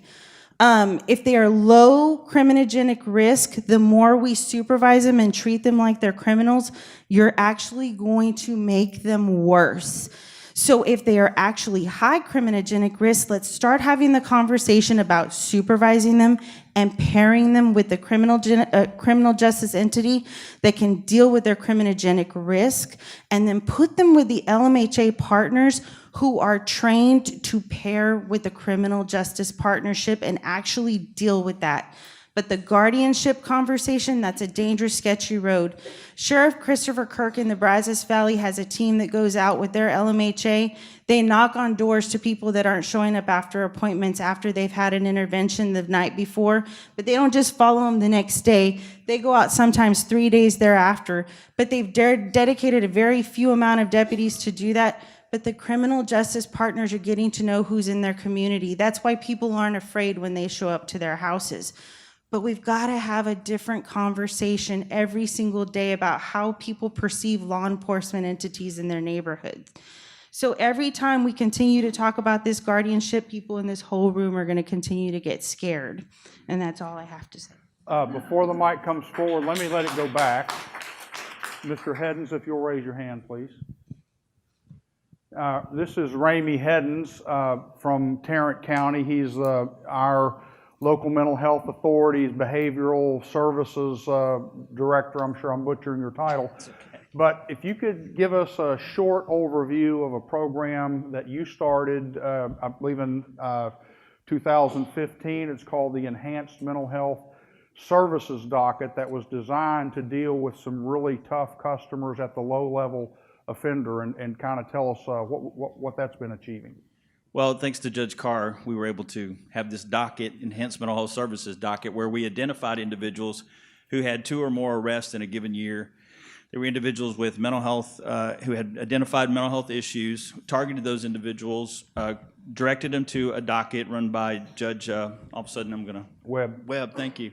Judge Webb. And we have, it's similar to some of the specialty courts, except for it's a docket, and we sit down and go have a treatment team go through these individuals' issues, decide on what's an appropriate plan. We also, beyond just the assessment to see if they have a mental health issue, but identify what their needs are. Do they have an income? Do they have a place to live? What are some of the issues that they're facing? And work up a treatment plan in conjunction with that individual, and the judge has an opportunity to review that. And what they can do is let this individual go on a pretrial bond without any fees. I think we may be changing that somewhat, but at the end of the day, this individual is picked up from the jail. They have to be willing to do this, but the judge puts them on a bond with conditions. They get picked up from the jail with their medications, taken to the next service site. So we don't want to lose that situation where someone leaves the jail and then they're off someplace else. They can refuse at the door if they choose to, but then the judge may or may not revoke that bond. But we engage those individuals, and so it's had a lot of success in identifying those people who are high utilizers of our system and getting, I think we've had 46% recidivism, or the people who didn't come back and get rearrested, which was compared to this group. This is like herding cats. These are the people who have high issues of arrest, high issues of incarceration, being in the hospital, drug abuse issues. We're getting them into treatment. So it's been really a positive program, thanks to really Judge Carr allowing us to get that started. Well, and one of the big things is, I think a fair number of these people are going to get rearrested, but we're also looking at, now a lot of them, what I learned from my friends in San Antonio is that sometimes you can't be defeated by when they refuse treatment initially. You just got to let them cycle back through the system. Maybe the second time they'll say yes. Maybe the third time they'll say yes. So that's kind of where this is a process for us in the system as well, but when you compare, as he was hinting at, the arrest data, and we're going to keep monitoring it for the frequency of arrests of this population for the ones that complete our program, I mean, it drops like a rock. They're still going to get arrested. This is a very high-risk group, but we're really cutting into the number of jail days that we're spending in Tarrant County. And I think, just real quick, I'm glad Judge Carr reemphasized that point. It's not one of these programs where you go through and then you fail. It's that if you come back through, you have another opportunity to engage. And that's where we've seen successes, is sometimes the people in the second or third time, they've now engaged and have a positive outcome. Could you pass the microphone up forward to this gentleman, please?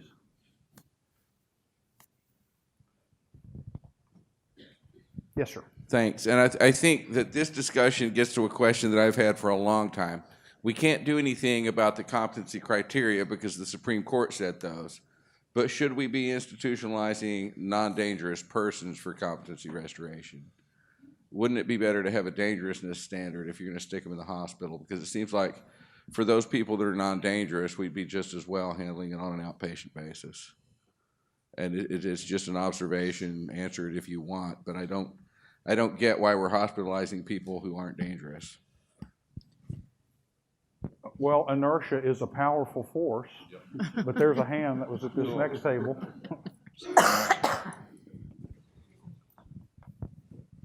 Yes, ma'am. Hi, thank you. I'm trying to circle in on what I think the most fundamental thing that I'm hearing is. It's kind of raised by Steve and by Dave, I think. There's a treatment gap that's occurred, right? So if the only way that you can treat in these emergency situations is the presentation of being a harm to self or others, as the guidelines indicate, as the law indicates, but we know that, yeah, I mean, that's when you, I'm not a clinician, but when you walk into the emergency room, right? But mental illness doesn't always present that that's going to be the conclusion of a crisis. Okay, not everybody's crisis is a clear and present danger to self. So there's something that happens above that is still a mental health crisis. Okay, I may never decompensate to the point of being a clear and present danger. My danger might be I let all kinds of people into my house and they take all my stuff. I fail to go to work and I lose my job and lose my benefits. My behavior might look like something else, but I'm still not a clear and present danger. So the source of that difference is I would argue, is in the way the law is constructed in this moment. It doesn't give us a back door. We release people, okay, we release people who are in mental health crisis, not a clear and present danger, waiting for them to either recorrect through Lord knows what, or another encounter in the criminal justice system that brings them back in, and maybe this time I've slipped that far. What does that say about how we think, how do we reconcile that with this idea of civil liberties? On the one hand, you talked about court-initiated guardianships, okay, for the most high utilizers. Did I understand that as being connected to that? That is one of the things that we've looked at. Now, to kind of touch your concerns, ma'am, which you had, we are mandated for the guardianship process to seek and find least restrictive alternatives and adequate supports and services. What it allows us to do when we have one of those court-initiated guardianships is we can take a very experienced guardianship attorney that knows how to go out and find those services and those supports and link those people up with those programs to help them to potentially avoid the guardianship by finding them the supports and services they need that they have lost with their family. One of the questions down here was, what's a guardianship do? It allows us to keep them Medicaid eligible, to keep those services and the continuity of services. Is it perfect? Absolutely not. Is it a fit for everybody? Absolutely not.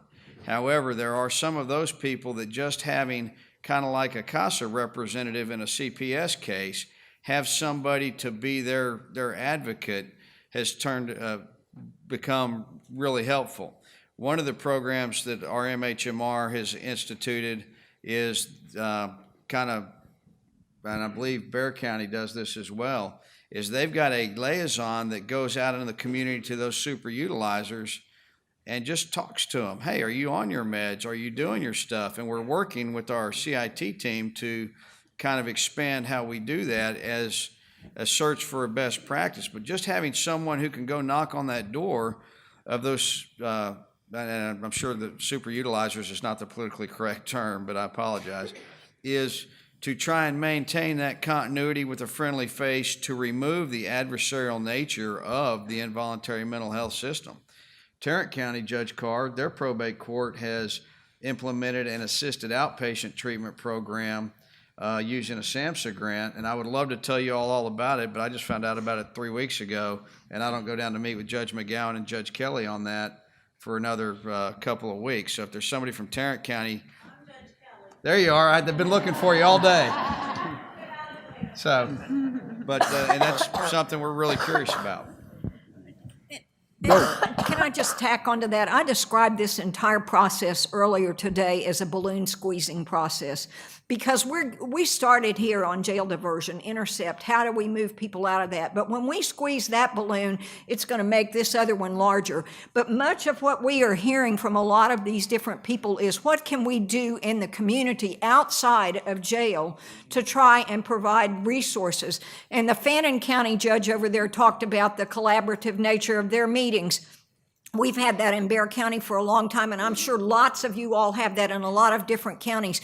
But a thing that should come out of this entire summit is everybody should go home and start trying to gather up people in your community to try and figure out, if we suffer from success with jail diversion, what are we going to do with the people when we do that? And that means more community resources, and you need to sell that with decreased budgets for jail and increased budgets for community resources, and that would address a whole lot of the issues that have come up here. But that's going to take a high level of passion. And as I've said before, if you don't wake up at 3 o'clock in the morning and go, damn, we need to be doing this, then you're just not passionate enough about it. Good job. Well, I think the bottom line, I'll come to you. I think the bottom line is, you know, we can't take any arrow out of the quiver. I know we all have some concerns about maybe a certain arrow will get overused in inappropriate cases, but as we all know, human nature, there's always going to be a fact situation that you never anticipated, and I don't want to take any arrow out of the quiver. I want them all there, and I want people around me who can basically come up with the creative ideas in solving these problems. Now, Christy's probably going to give me an earful at the reception, but I remember at one of our early planning meetings to have to encourage the regional facilitated discussions of resource management, whatever it is or isn't in your area. That is going to be part of this commission-assisted process. And that's why we've attempted to include at this meeting representatives from every region in the state of Texas. So whether your resources are great, small, or in between, they are what they are currently, and we just have to keep tuning it up a little bit. Well, my hospital friends thought they were done, but I have another question. So I know that I'm sorry, I said I'd come back to you. Go ahead. I just want to add to what Judge Spencer said. We're so glad she's from San Antonio. But we have another system of service providers that need to be at that table, and that's the Consumer Operated Services Program. We have one in Denton County, we have one in Collin County, we're about to have one in Dallas County, one in San Antonio. That's just the program I run. There are people who are peers providing services for peers who can make a significant difference in terms of engagement, in terms of people who get labeled as super utilized because we got tired of frequent flyers. We personally prefer to be called people. But having someone who will connect. Healing happens in relationships. So having us at the table, I think, would also add to this conversation. Okay. Thank you. So how interested is the physical health system, how interested are they in being a part of this process, and what are your challenges, what are your expenses that you incur by basically being the 24/7 place where people show up, and you kind of have to you kind of got to do something with them? Absolutely, and because our emergency rooms, our access pathways are open 24/7 around 5 counties. I can assure you that behavioral health is not a high revenue generating service line. However, these individuals, these are our family members, these are our loved ones, and they need care. And the appropriate care is not available 24/7 when they're having that psychiatric or mental health crisis. And so we're there, and our job is to take care of those who come through our doors. And so what we're doing, as the judge stated, is we're looking, we're trying to create a paradigm shift and recognize that we're not just a hospital system. We are a health system, and we have to take care of the whole person. And how do we do that? We can't do it by ourselves. We have to do it in line with partnerships, and that includes law enforcement, that includes EMS, that includes HFD. I was just talking to my partners at the panel today. We have to come up with innovative solutions that don't fit that traditional health model. When you take care of individuals, it's more than just taking care of them within the walls of your hospital now. We have to go outside of our hospital walls, and we have to knock on their doors, and we have to say, how are you doing? Did you get that prescription refilled? How are you doing? Dr. Jones said that you didn't show up for your last appointment, and that's what we're doing. Many of you may be familiar with some of the 1115 funding that we received about 7 years ago. Those funds are drying up, and we have some great innovative programs that we've put in the community. But once the money is gone, the money is gone. And we have to develop the partnerships across the community, across all kinds of disciplines that we never thought we would be sitting at the same table with, because that's where the solution lies, in building healthy communities and building healthy community partnerships. Okay. And so I take it from that you want to be included. Absolutely. And I will applaud you for speaking up at our commission meeting and basically, getting a seat at the table, because I know that in Tarrant County we have people who get out of Trinity Springs, and before the night's over they're back in jail because now they're arrested at the emergency room for going in and drinking all the coffee and eating the donuts. So sometimes it's kind of a vicious cycle. I think we already covered one. I got one more session to cover. It's on specialty court dockets, and let me start with Ms. Oncken in Harris County. Tell us about your specialty court programs and what you're doing there. So I know a lot of jurisdictions have specialty courts, as we do in Harris County, and we really started on the felony end as opposed to the misdemeanor end. And we have, of course, a felony mental health court docket. And let me just tell you, as a prosecutor, seeing those individuals who've been selected to be on that docket, the ones who really need that intensive program and attention by the court, to see their lives changed and their quality of life changed because we at the DA's office took a risk on them on maybe an ag assault or something like that we typically wouldn't recommend a deferred. And to see them really come as another individual at the end of that program is so refreshing. And what it tells us is those individuals with mental health issues, we do have to take a risk on them in the criminal justice system. And hopefully they've turned around and we won't see them again. I will tell you that I think it's really important on our low-level offenders, those that we do have to charge with the crime and we can't pre-charge divert. I think there's a population we can pre-charge divert. Those we do have to charge, I think it's important to have a mental health court for them as well.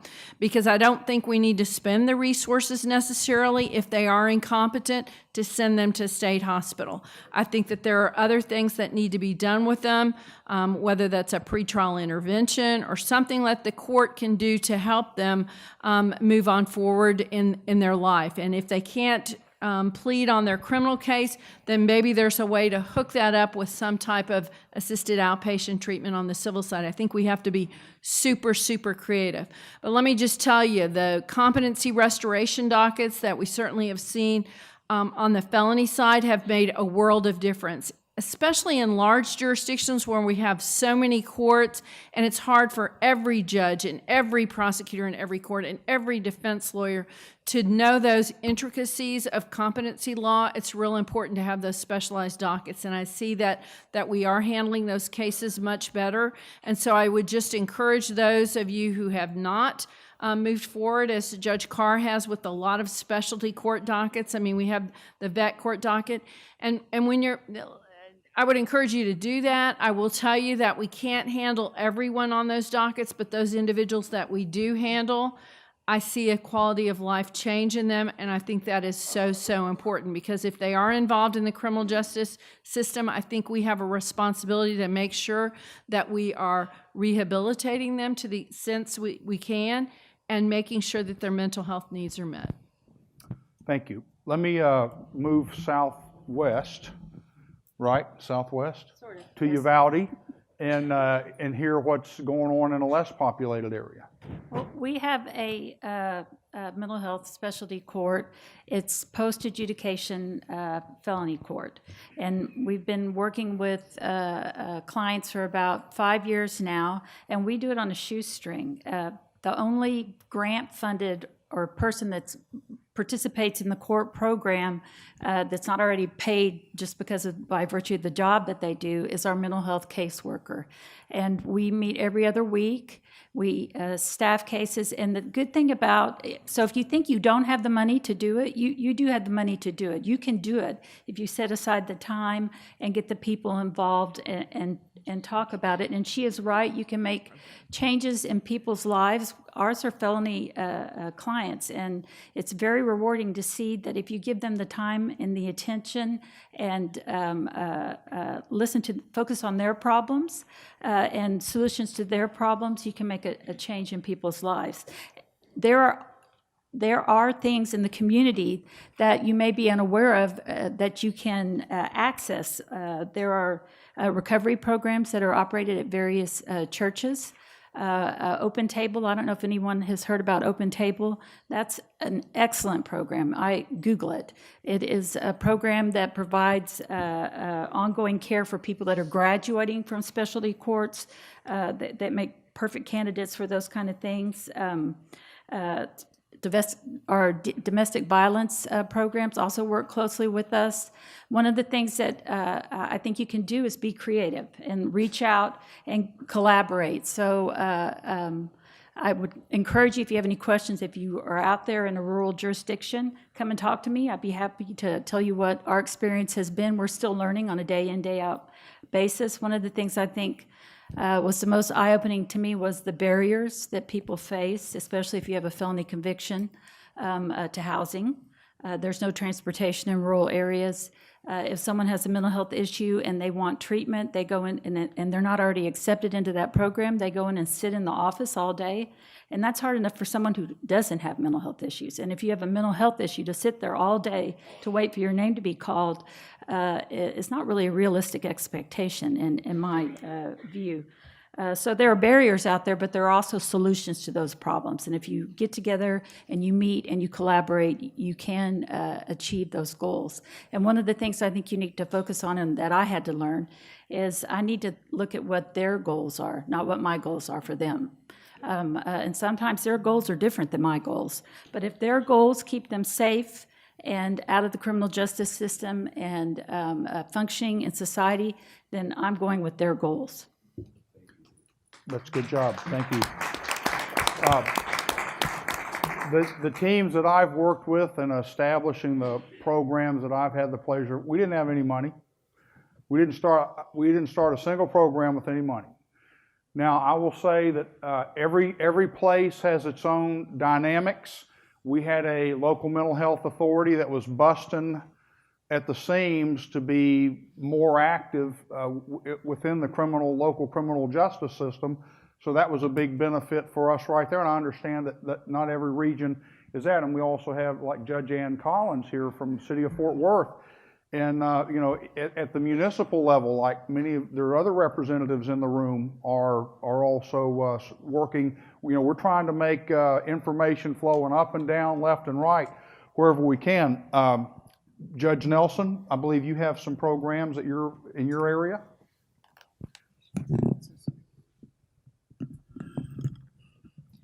We do like to talk about the fact that we don't have resources, and when we say that in the rural counties, it's because we don't have the resources that Harris County, Bexar County, the Dallas area has. But we do have resources, and they're called our local mental. I just want to say Fort Worth doesn't want to be considered part of the Dallas area. I understand that. That's I where understand that East completely. peters out, Fort Worth is where the West begins. But I understand that, Judge. But we have our local mental health authorities who have to be some of the most dedicated people I have ever met. And we would truly be lost in rural Texas if we didn't have our local mental health authorities.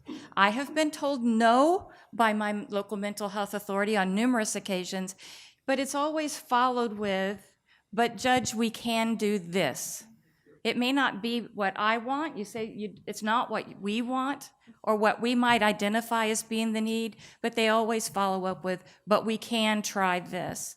So I just have to say that what we're doing in Burnet County, we don't have a mental health specialty court because we don't have additional personnel. We already have personnel that are working really hard and are really dedicated to this cause.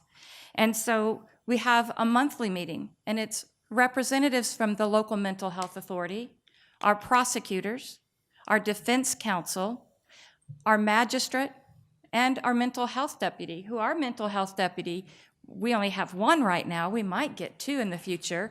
But that mental health deputy actually goes out with the case managers from our local mental health authority to call on people at their homes or when they're homeless to find them where they're living in order to make sure that they get the services that they need. So we have a dedicated group of people that are working with no additional resources, but are still meeting each month to discuss people who are in pre-trial diversion, that are out on personal bonds, or maybe that are still sitting in the jail that maybe we could come up with a plan with to get them out of the jail and back into the community. And then on a quarterly basis, we make that group a little bit larger, and we include representatives from our local hospitals, our school districts, our municipal courts, our municipal PDs, and we get together and we talk about what are the current problems. Many of you might have heard that I know that here in Houston you had Harvey, but we just had flooding in the Hill Country. So we're going to have some needs from that flooding. And we'll get together and we'll talk about not only the problems that already existed, but the problems now that have been created from this flooding event. What resources do we have to answer the call to new services, and what resources do we maybe need to reach out to and find to bring in to help the individuals in the area? So we just have a meeting of the minds and just try to discuss it over a couple hours each quarter. And again, that goes to collaboration in a rural county. And I know you're already doing it to the best that you can, but I just encourage you to continue because it's making all the difference in the world, even though you're frustrated. All right, we've got about 15 minutes, and I would like to give each of our panelists a 1-minute closing argument. I'm the judge. I'll give you a 5-second warning, and then your toast. If you're, we're just kidding. Well, let's start in the middle and work out. Hospitals. What's your big thought? Well, my closing argument, I'm not an attorney, I'm a social worker, so I would just say to really reinforce the message of collaboration and community partnerships. Every stakeholder, every community has stakeholders, and stakeholders have a vested interest in taking care of the community. And whether you think that's your traditional partner in your industry, whether it's law enforcement or medical health care, every community has stakeholders, and stakeholders care about the wellness of the community. And you might be surprised. So that's my reinforcement, my closing message. All right. You want to add anything? Nothing to add. Judge Spencer. Well, I guess 3 specific things. First of all, I spoke to the major about this earlier, but when a police officer goes out to do a warrantless detention, they can rely on the representations of a credible person who's there. And we repeatedly trained our officers on that issue. They thought if they got there and they were stable, then they didn't need to do anything, and that's not true. Also, I'd point out, I have a daughter who's pretty significantly disabled, that everybody has disabilities. Some are just more obvious than others. So we need to remember that they're all human beings that were God created. And finally, in the checkout line at the grocery store on Saturday was this magazine, which I purchased. And I thought, okay, we're helping to eliminate stigma by having this kind of information out. I haven't read it yet, so I don't know whether it's any good, but Adrienne pointed out just having the conversation is important. All right. Thank you. Judge Jahn. I have a question for the audience first. Is there anybody here from a veterans organization, VA, or anything like that? Okay, because I brought my veterans, Denton County Veterans Coalition member out here, and he was just curious if there's anybody else to link up with. I said this a couple years ago at a function that MHMR had. If we want to do something to change the stigma, we sit around in a room like this full of people who are very energized and experts and passionate about this field. Go lead in your communities. Step out and talk to the groups you wouldn't talk to. If you can get into the PTA meetings, get into them. We want to try and touch the lives of our children. You got to touch the lives of their parents to get them on board that it's okay.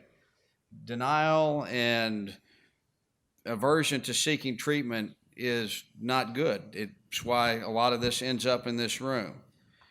You know, for those of us that are judges in this room, step up and lead. Step out and lead. Be willing to take that chance. And that's the Army officer side of me that lets me do that, because that's just, don't just sit back and watch. Be forceful in your communities. Judge Nelson. What I'd like to say is that you all have a homework assignment for this evening, and that's to come to those regional breakouts tomorrow, which are just so important to all of us.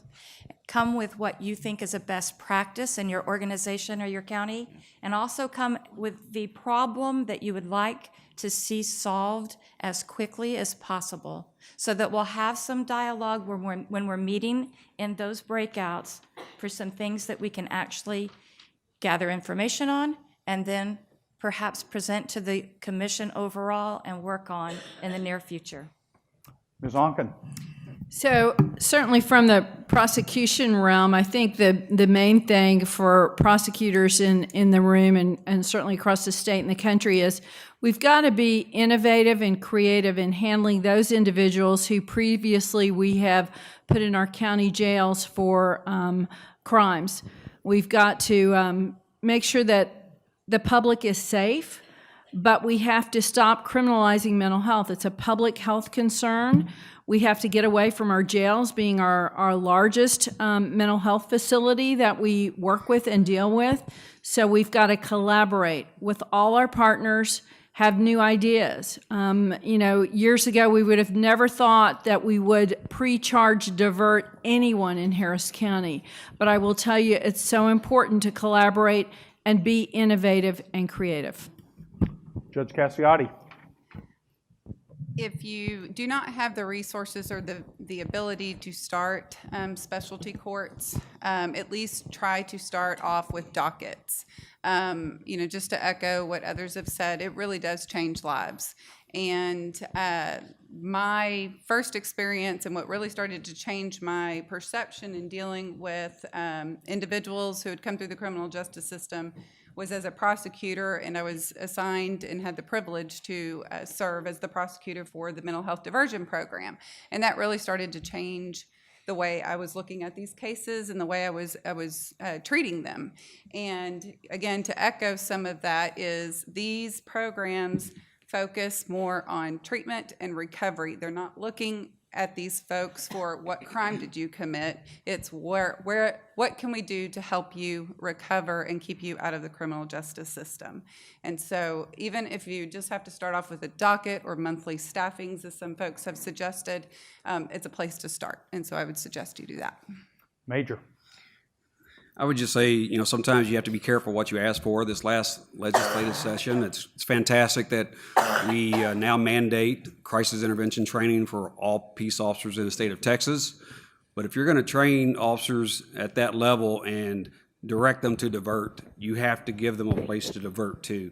And that is, I cannot tell you how key that is. I mean, and just real quickly, an example, when we started our CIT training in Houston, because I will brag, we were ahead of the curve. They opened up the neuropsychiatric center here in Harris County, which has been fantastic. And we were able to take that process and make it a 15-minute process. But I said, the day's coming when it's one thing we trained 100 officers, but wait till we train 5,000 officers just on Houston Police Department. That's just one department in Harris County. Wait till we start training the rest. And, I know our new CEO of Harris Center is here, and they're a fantastic LMH partner. And the Neuropsychiatric Center is overwhelmed. They're closed or on diversion 40% of the time now for law enforcement. So what does that do to law enforcement in Harris County? That's why the hospital partners are here, because we're flooding the ERs in Harris County, and it's happening all over the state. And now with this new training, it's going to happen. So go back to your community, put those partnerships together, and figure out what you're going to do, because I can tell you, when officers start having to spend 2 and 3 and 4 hours sitting around a hospital ER, guess where they're going with that person next time? To the jail. Because if I can get them in my jail in 20 and 30 minutes versus sitting 4 hours, they're going to go to jail.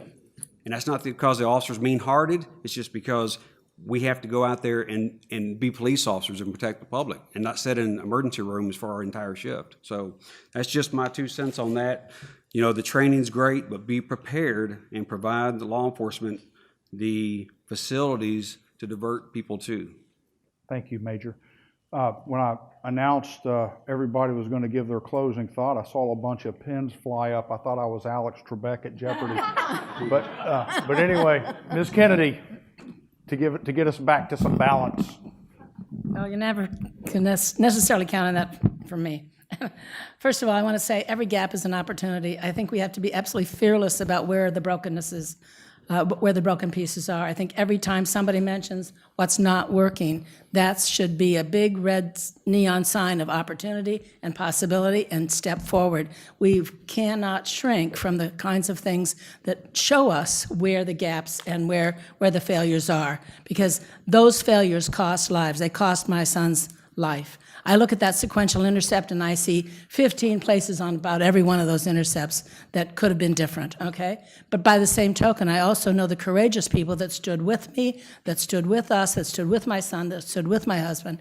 I want you to know that it was the prosecutor when I begged her with tears in my eyes saying, isn't there any way that our son on a felony arrest could get treatment? And she said, honestly, Adrienne, in this state, and this was, no, we're talking 2008, she said, he would have had to have killed somebody. And I said, well, and thank God he didn't. I mean, do you understand? So that was where we were in 2008. Let's make it be different. These are opportunities in every way.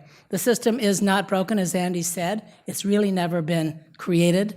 the way it needs to be created. And so here, we're the people that are here to create it. And I think we have to take that level of courage and conviction and absolute total commitment for what this means about our humanity. I believe this is the issue on which our society is going to be judged in the decades forward. And in that sense, we've got to be so fearless because there's new medical science continually pouring out for us to learn from and to operationalize on.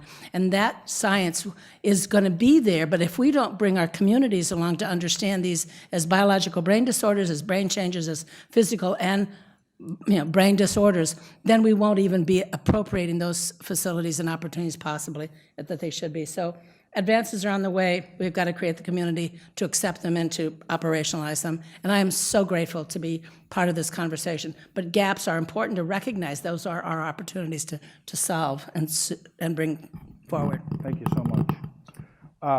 Ms. Lawson. Oh, come on. I'm going to follow that. I'm telling you, I don't even know how I got here sometimes.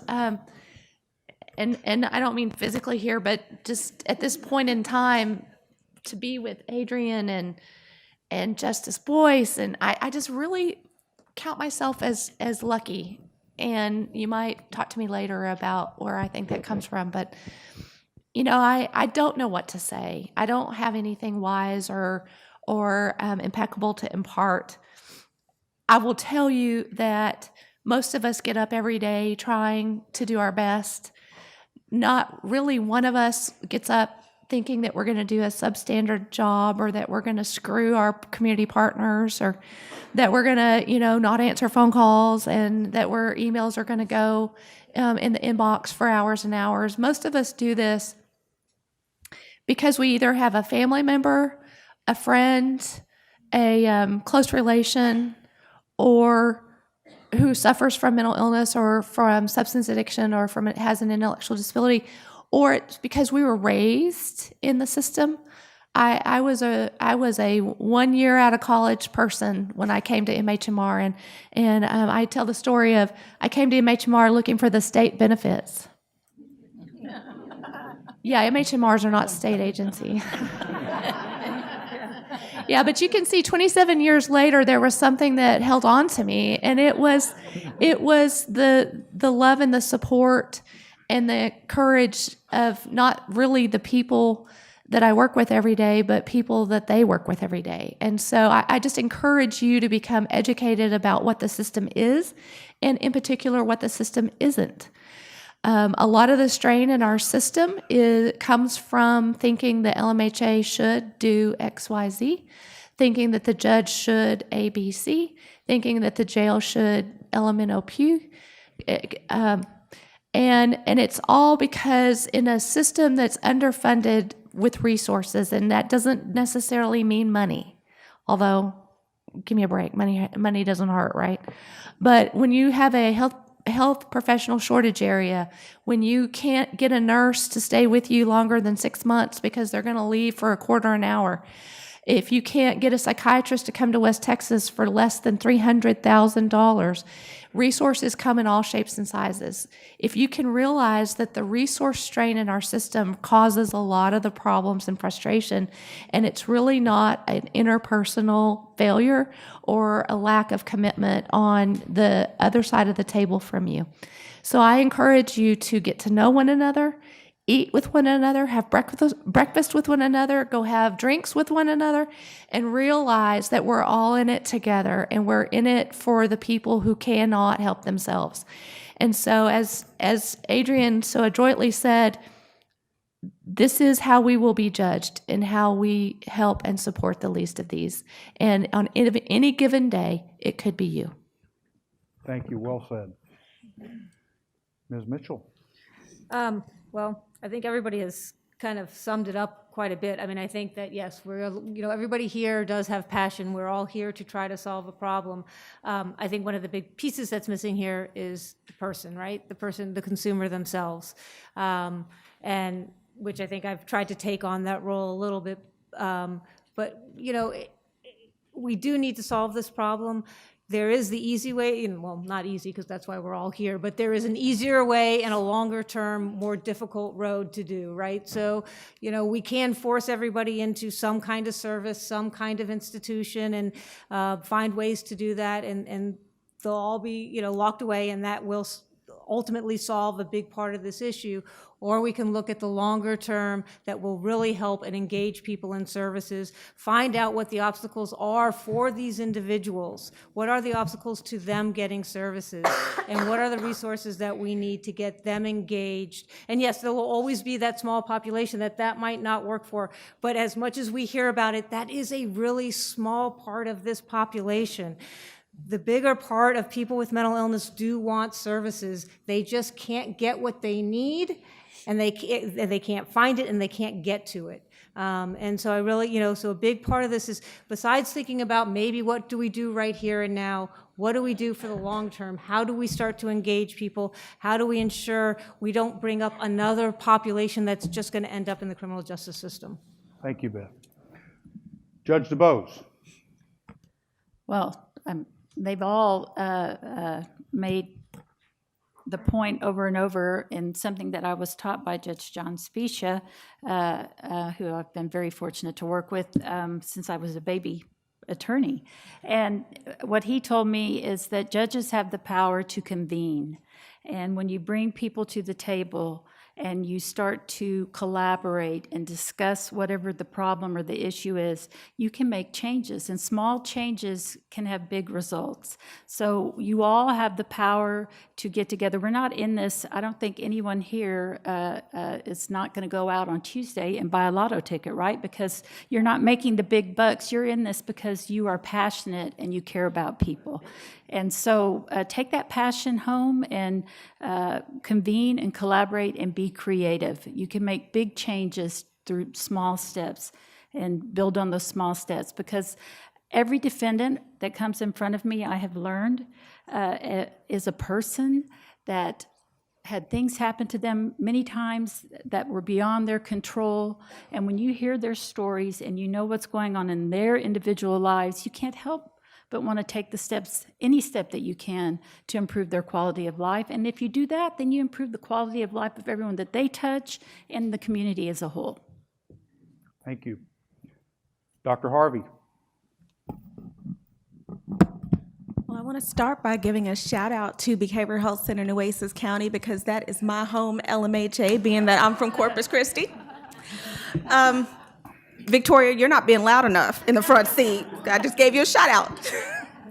I would say come to the table with a spirit of collaboration and an open heart and a listening ear. I received a call from a judge last month, an email actually, and he was ready to seek an attorney general's opinion to compel the local mental health authority to do jail diversion in the way that he thought the jail diversion should be done in that area. And I'm like, no, Judge, wait.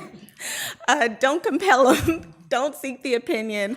Let me see if we can coordinate and get on the phone with the executive director of the local mental health authority. Let's see if we can convene a call, et cetera. And so, and he did. He heard that. He heard from Lee Johnson and Judge Nelson, and he did take a different approach. But, I think that appropriate and available services is so important.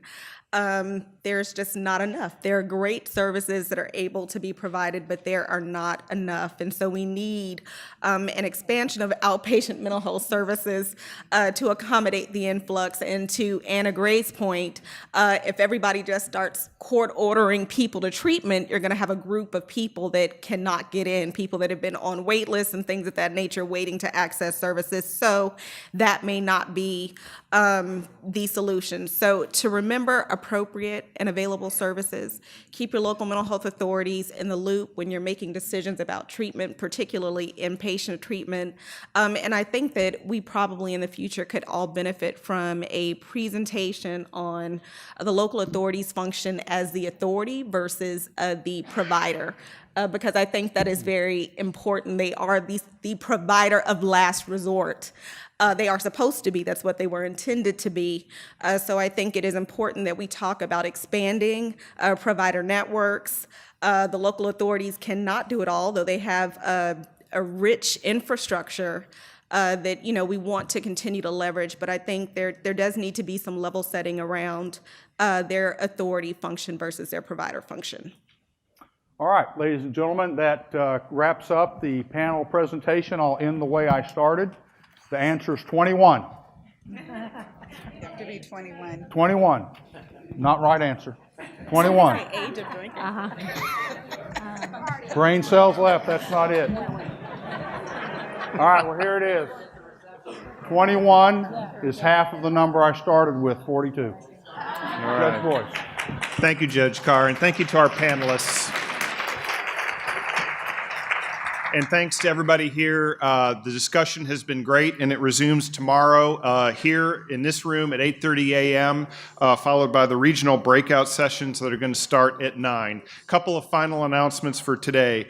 In addition to the materials that we already discussed earlier, I want to commend to you the newly issued report by the Texas Indigent Defense Commission on Texas Mental Health Defender Programs. Jeff Burkhart, the executive director, had highlighted this for me. I'm not sure if he's in the room. Yes, there he is. Okay. And these materials are out available on the registration desk. Don't leave yet. We're going to have a networking opportunity on the second floor foyer, sponsored by the Collin County Criminal Defense Lawyers Association. We certainly thank them for sponsoring the reception and thank the Hogg Foundation for feeding us at lunch today. We're going to have makeup facilitator training for the day 2 regional breakout facilitators. If you missed that, that's going to be in the Hibiscus room just across the way. I think that's all the announcements, so we will adjourn to the second floor foyer. Thank you very much.